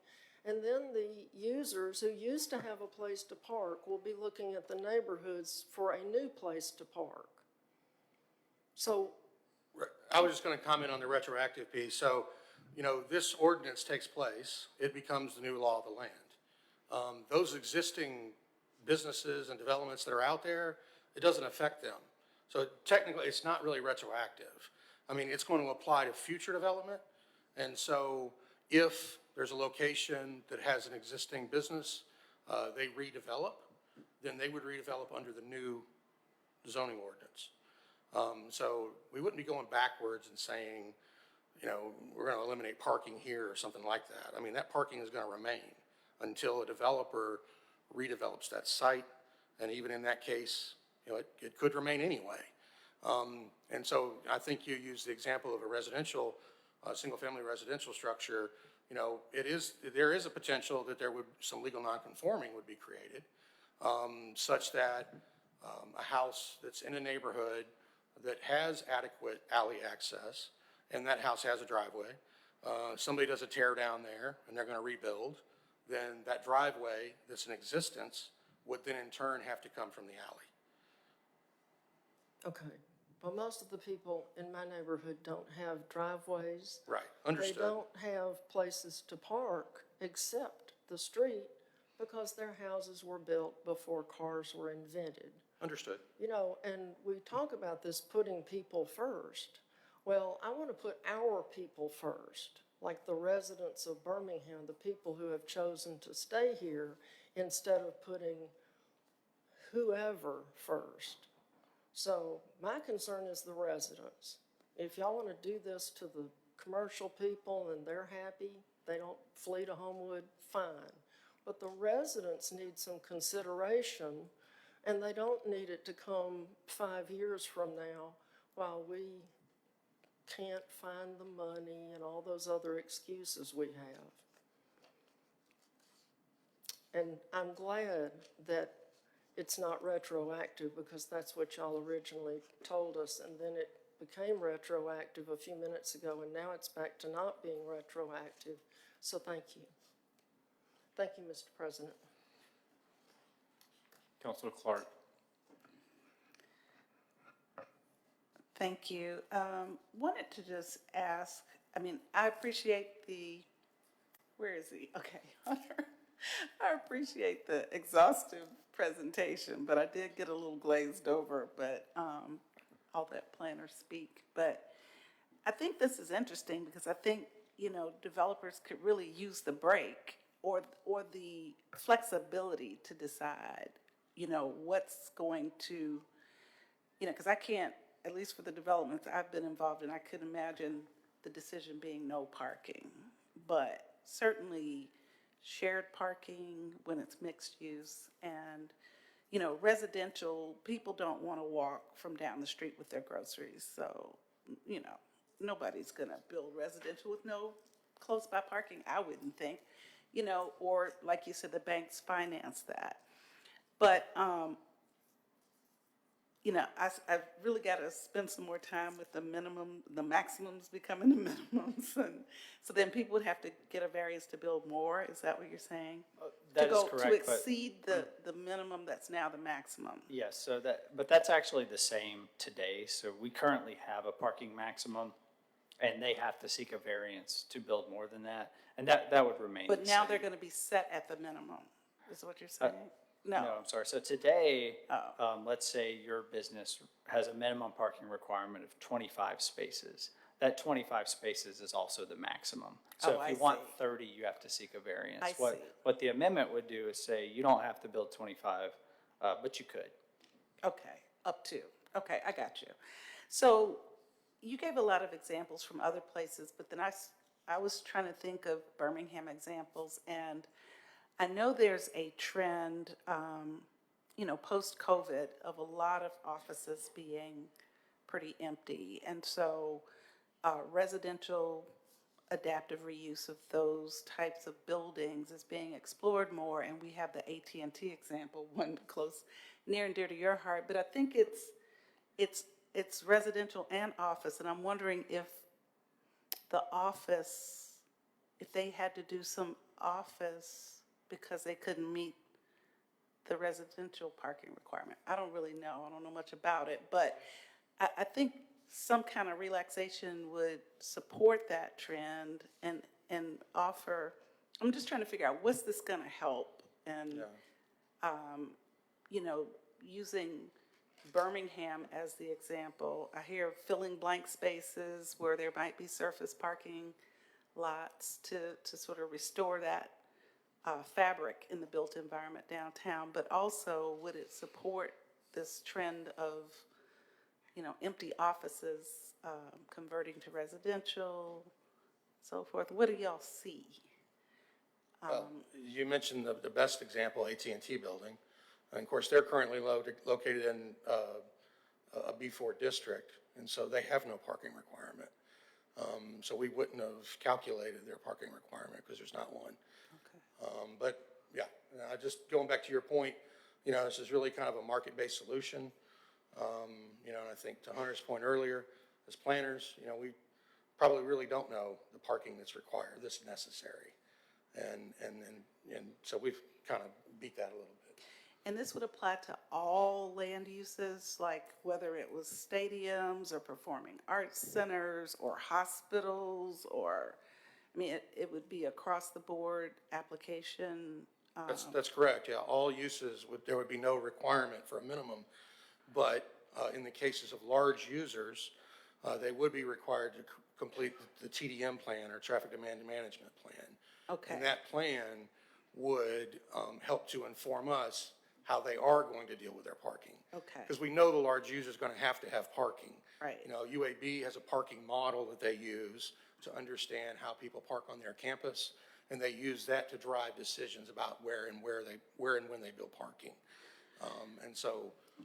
Yeah, and I've seen different venues do it differently. Of course, Legion Field is pretty episodic, the really large event. And I think the residents really, at least I know some actually benefit from, turning their yards into parking lots and so forth. But, and I don't know that we would want to encourage that, but I look at Rickwood, that's a whole nother thing. But Regions Field, they use the apps. So they have a lot of arrangements with nearby businesses. Like when I was at Corporate Realty, our parking lot turned into game day parking. Right. But, and then you could use an app to find parking near the venue. So they had it really coordinated well. Right. With nearby business owners, but I don't see everybody doing it the same way. Right. Legion Field has that game day model too, with the buses and all that, but nothing seems to be real standardized. But so it's on the operator to come up with something. They have to meet the standard. They have to meet the standard within the TDM plan. So depending on where they are, what type of development they are, or size development they are, they would have to meet a certain standard. And so that standard would, require them to provide enough interventions, to meet that standard. And so I think Regions, like you mentioned, is a great example because they did have a very good parking regime in place when they built. When that site was built, it was built with almost no parking. And the very first year that they were there, they had exceeded 400,000 visitors at that location. And so people did exactly what you suggested. They parked around the stadium in different locations. They utilized apps. Maybe they took Uber, maybe they used transit. But one of the great things about that is that it lands people in different locations in the city, and then in turn, they have to walk to the stadium. And on that journey, they may visit a restaurant or a bar or a store, or may see something that they haven't seen before, just experience the city as a person is supposed to experience the city on the sidewalk, making a trip on foot or on bike or on transit. And so I think Regions is a great example of kind of what this policy sets in place. Regions was built with practically no parking. They have over 400,000 visitors a year, but it seems to work. And it's because they have a parking regime in place. And I think for large users, the TDM plan would do much the same. Okay, well, I am, like Councilor Abbott, concerned about some of the parking pressures on neighborhoods. And I think that once upon a time, I think we were looking at restricted, like permit-only parking for some of the residential areas. And I don't know that the 12 steps, I don't know where that, I guess, is that number 12, the expand zones? That doesn't say permit, like restricted parking. No, ma'am, it's not worded that way, but that is what that means. And Okay. the reason why that falls towards the end of this stack is because imagine if tomorrow we were to set up a system where you had to buy a parking permit to park on the street, and if you didn't have that permit, then you couldn't park on the street. We would not have the infrastructure in place to actually make that system work. So it would be totally ineffective. Mm-hmm. So we have to build an infrastructure around parking enforcement to get to that point. If we do build that infrastructure, again, the reason that we manage parking is not to generate revenue, but it will generate revenue, and that revenue can be used for things like sidewalk repairs and other things. So there are other reasons, totally aside from this, that we should build that parking enforcement infrastructure. Okay, well, I think that's all my questions. I feel like I need to really dig in and read this, but I like it. It seems well thought out. Thank you, Councilor Clark. Mr. Garrison, I wanted to come back to one of the points that you made. You mentioned that in general, one of the stats, sort of as a general guideline to support viable public transportation is that you need a density of around 15 residential units per acre. Do we have a statistic for the city of Birmingham, what that statistic is for the city of Birmingham? Where that comes from is we had a small study group that looked at what would it take to make the land uses effective around our built bus rapid transit system. We surveyed what other cities are using as a density metric, a density goal for having a successful bus rapid transit system. We found that a minimum threshold that a lot of other cities identify is around 15 units per acre, 15 residential units per acre, and that's blended into a mixed-use district. So we selected 2 of our bus rapid transit stations, one in Titusville and one in Woodlawn. And the one in Titusville today has around 4 residential units per acre existing. And if you were to build out all of the existing vacant sites, it would only get us to 7 residential units per acre. And so that single-family zoning footprint, it's highly intense around single-family zoning, does not get us to enough density to get real efficient use out of a system as significant as bus rapid transit system. Surprisingly, in Woodlawn, because so much of that area is institutional around the Woodlawn station, it's actually a lower residential density per acre. It's around 2 units per acre. Because if you think about in a quarter-mile walking distance of there's a high school and there's other institutional uses and quite a lot of surface parking. And so Although in theory, there's commercially zoned property there that could be built out to allow to get to 15 units per acre. Still quite a lot of that footprint around there is single-family zoning.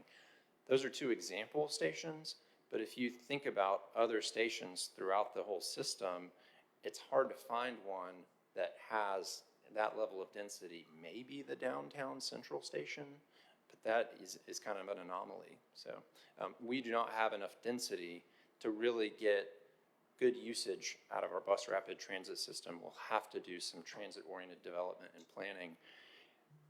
If we don't eliminate parking minimum requirements, it is currently illegal to build transit-oriented development. So without these reforms, we cannot allow ourselves to actually build walkable transit-oriented development.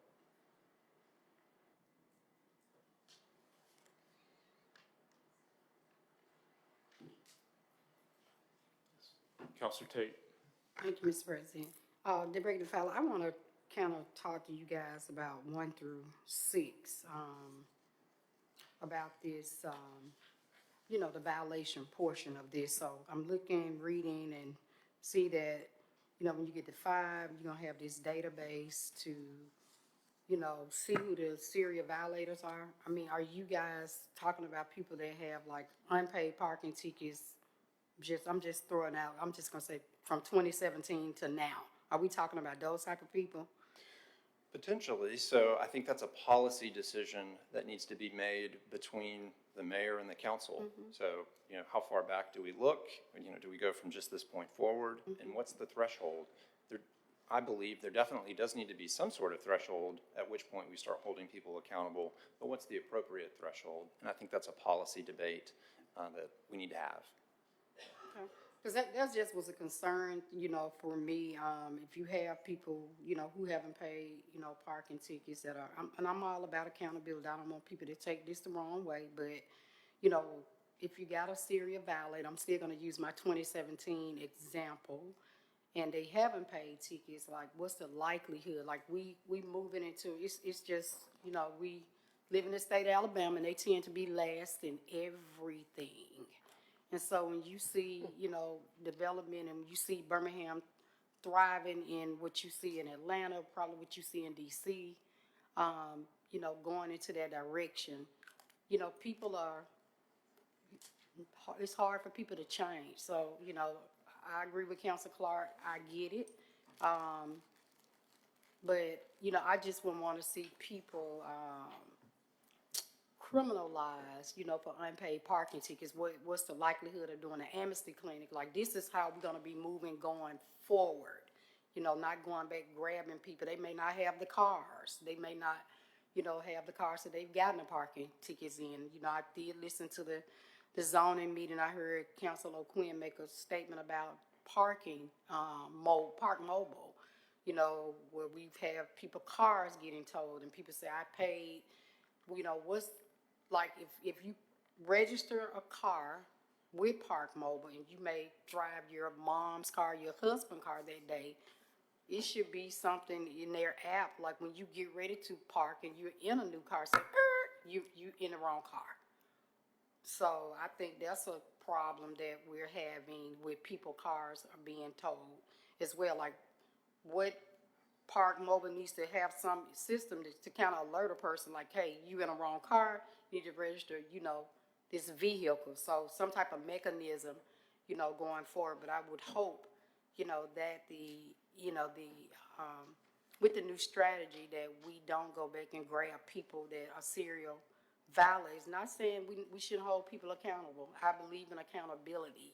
Some people, you know, may be sitting in this room that may be a serial violator. So we better be careful what we ask for. And so, you know, just giving people a fresh start and making sure that we are educating the public on what we are doing. I think that's the biggest downfall when it comes to us as legislators going to these meetings. We having to defend things that we don't have knowledge of, and that's just not fair to us. And so I would hope that you guys will, you know, get some type of talk like a fact sheet out here saying, hey, this is where the city is going, this is what we're gonna be doing, and if you fall into this pool, this is what's gonna happen to you. Thank you. Counselor Smithman. Thank you. So I was looking at the article you all linked on the birminghamal.gov/parking. And that's a really good article. It's very informative. And I really like the end of the article, right? Because you can make smaller scale changes, like eliminating it only in a downtown area or just for affordable housing developments. And I think that's kind of more practical because I really agree with my colleagues. I really am worried about the residential areas. I'm worried that we haven't perfected the transit system. You know, I remember I was leaving my parents' house looking at, I think it was the BRT and maybe the regular bus that runs through my district. There was one person on the bus at 7 p.m. You know, how can we change the culture of the transit system? I think we need to change the parking rate that's at 5 Point South downtown. Sometimes I feel like we have these great big initiatives, but we don't perfect the basics, right? So that's like playing basketball. You learn all these extra moves, whatever, but you can't make a layup with your right and your left hand. So I think we don't do both. So we can't do both. I really would love to see like those smaller scale changes instead of something so big. And I agree with Councilor Tate. Education is so important because I think that's honestly cruel for us to do all this, not educate the people and then start enforcing everything. Now, I did see we were towing by the bus stop. I saw that. I was like, oh, I gotta make sure I don't park by the bus stop. So I do see us actively, you know, I see myself like parking tickets, et cetera, et cetera. So I do want to give you all kudos, but I just would rather do smaller scale changes or even maybe delay it rather than do all of this. So, but thank you. You guys have been very gracious with explaining everything. Thank you. Pro Tem Alexander. Yes, I know that this particular item has been before us, and so for a period of time. So, but I am very thankful to you, Mr. Garrison, and for the team for the work that you've done to present this information to us. I was excited when I saw that one of the Pierce City interviews was by a fellow colleague on the large city councils for the National League of Cities. And so I was just sort of taken back by, and that work has already been done in Richmond, Virginia. And so I was taken back by, I know a lot of the concern about this requirement or elimination of these minimums is based on wanting to be sure how our residents or the residential areas are affected. So one of his quotes was that once the decision is made to remove parking requirements, residents never move. It never changes anyone's living conditions enough to move. What are your thoughts on that? Because we don't want people moving out of our neighborhoods because they have these, you know, this parking is going on in front of their house or it's causing, you know, some type of it's not good for where they live. So have you considered that, or when you think about residences versus the businesses? You know, absolutely, we have considered that. And when you look at, so the most expensive real estate in the city is probably Highland Park, Forest Park, those neighborhoods. Those also are the neighborhoods with the least convenient parking, and they were not built in an auto-oriented way. And we see the demand for those walkable neighborhoods all across the United States. It's not just in Birmingham.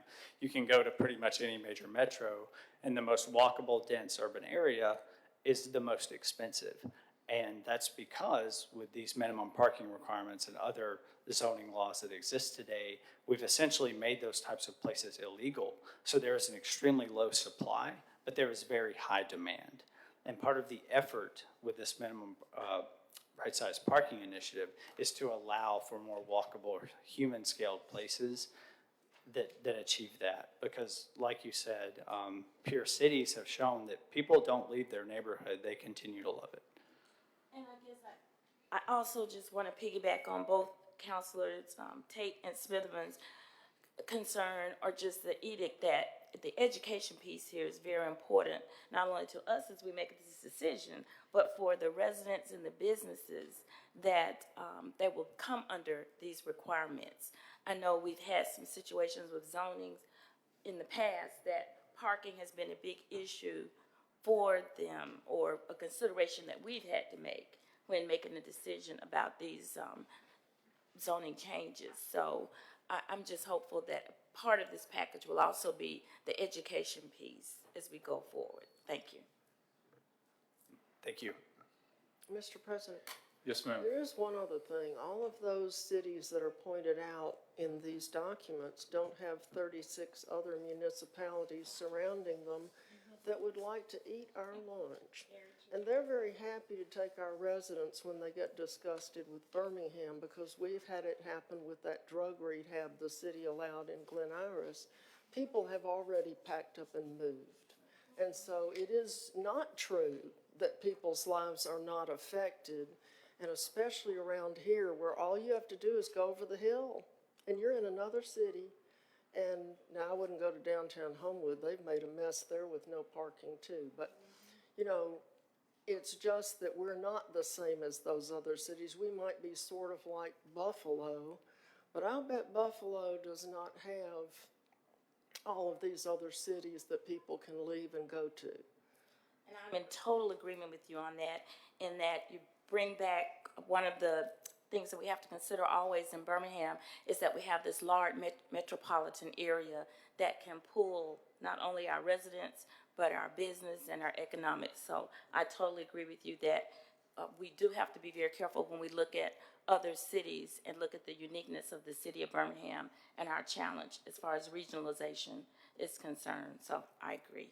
Thank you, Dr. And I'm with Councilor Smitherman. I think incremental change would make a lot of us more comfortable than a major blanket change for the entire city of Birmingham. Because if we screw it up, we've screwed up the whole city. Whereas if we start in the middle and start branching out and see how it works, because after all, after you've allowed somebody to have no parking, you can't come back and say, oh, we want you to get parking now, because now you've let people build buildings where they would have parked.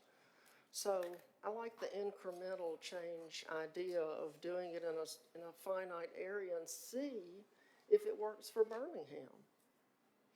It may be great, but it might not. Okay. So, what's the pleasure of the council? Mr. Gambrell? If you don't mind, I just wanted to mention one thing that hasn't been mentioned so far, and that is, you know, typically when we present zoning amendments like this, we'll give a report about the activity, and we've done that, generally speaking, with the presentation. But one item that we did not mention to date is the Birmingham Planning Commission, and they did see this item. They recommended the item with a vote of 11-2. I just wanted to report that to the body. Yeah. I was one of the two. Okay.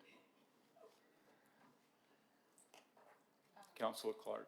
Thank you, Mr. President. So I'm hearing some of my colleagues talk about a more incremental approach to adopting this. Is there a specific boundary, like the Central Business District, or, I mean, what would be Much of the Central Business District does not have parking requirements already? so Okay. under existing zoning. If I may speak, it was just in the article, affordable housing in the urban downtown area.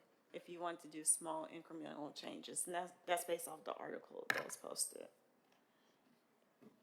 And maybe around all those BRT stops where they say that the low-income housing should be, because they don't have cars. So start it somewhere that makes sense. I guess my question is that possible for us to do that? Nobody's Or is developing. it like all or nothing with this? There's never all or nothing. Well, let me suggest this. So rather than trying to figure it out this afternoon, let's, because we do have at least one other issue that we want to cover this afternoon, at least briefly. I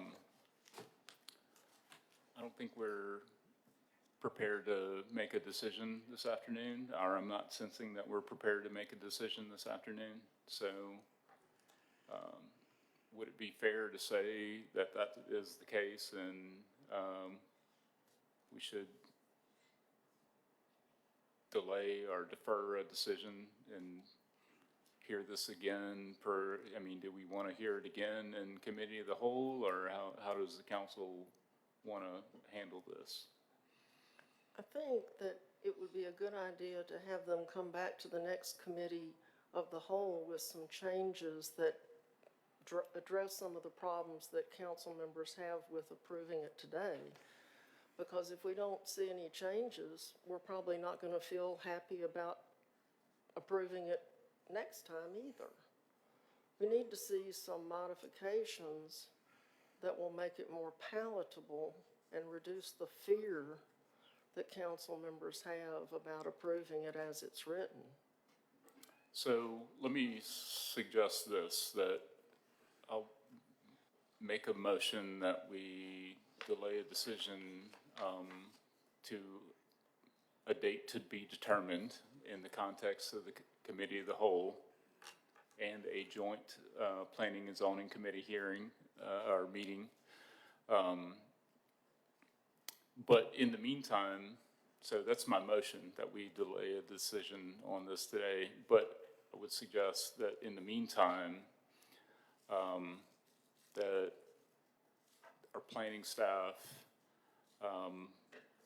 get with individual council offices and try to address or hear out some of the concerns and address those concerns one-on-one. And so that's my motion. Second. All right. All in favor, say aye. Aye. All right. So that motion passes, and we'll move on. Thank you. Thank you. All right, so last item on our agenda is to hear an update on the current status of the Citizens Participation Plan. Is Attorney Scruggs with us? Yes, thank you. Long-suffering. Good afternoon, Mr. Thank President. you for bearing with us. I just need to inform the council that there is a matter of pending litigation related to this plan discussion that may necessitate us going into executive session under 3625A7, subsection A3. Is it the council's desire to go into executive session? Yes. We're here. We've made her wait all that long. Does this require a motion, or does Yes. she? Okay. I move that we go into executive session to hear about the Citizens Participation Plan update. Second. All in favor, say aye. Aye. All right, so we'll reconvene the committee of the whole at the call of the chair. We're going to A or D and E or? It is. Conference room A. I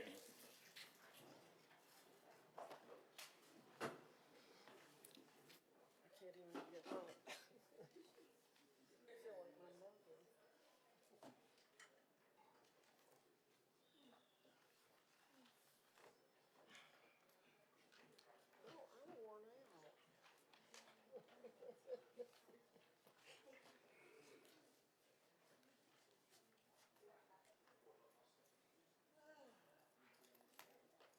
Yeah.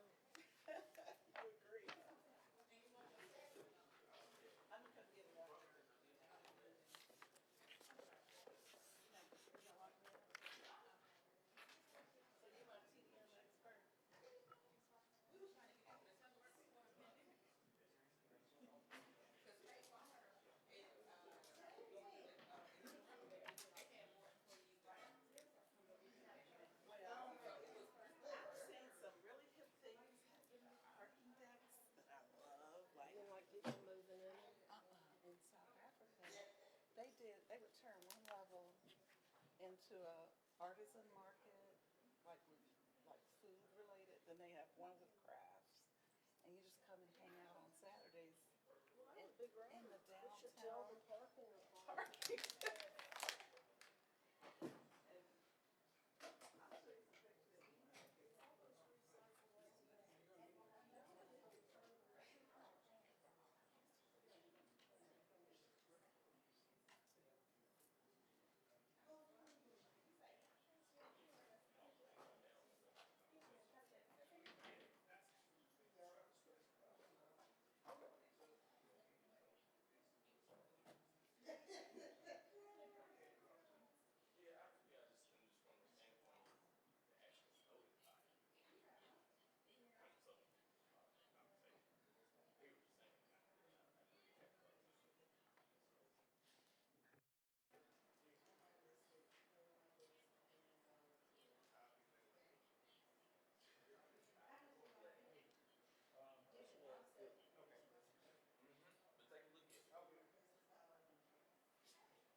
you.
Right.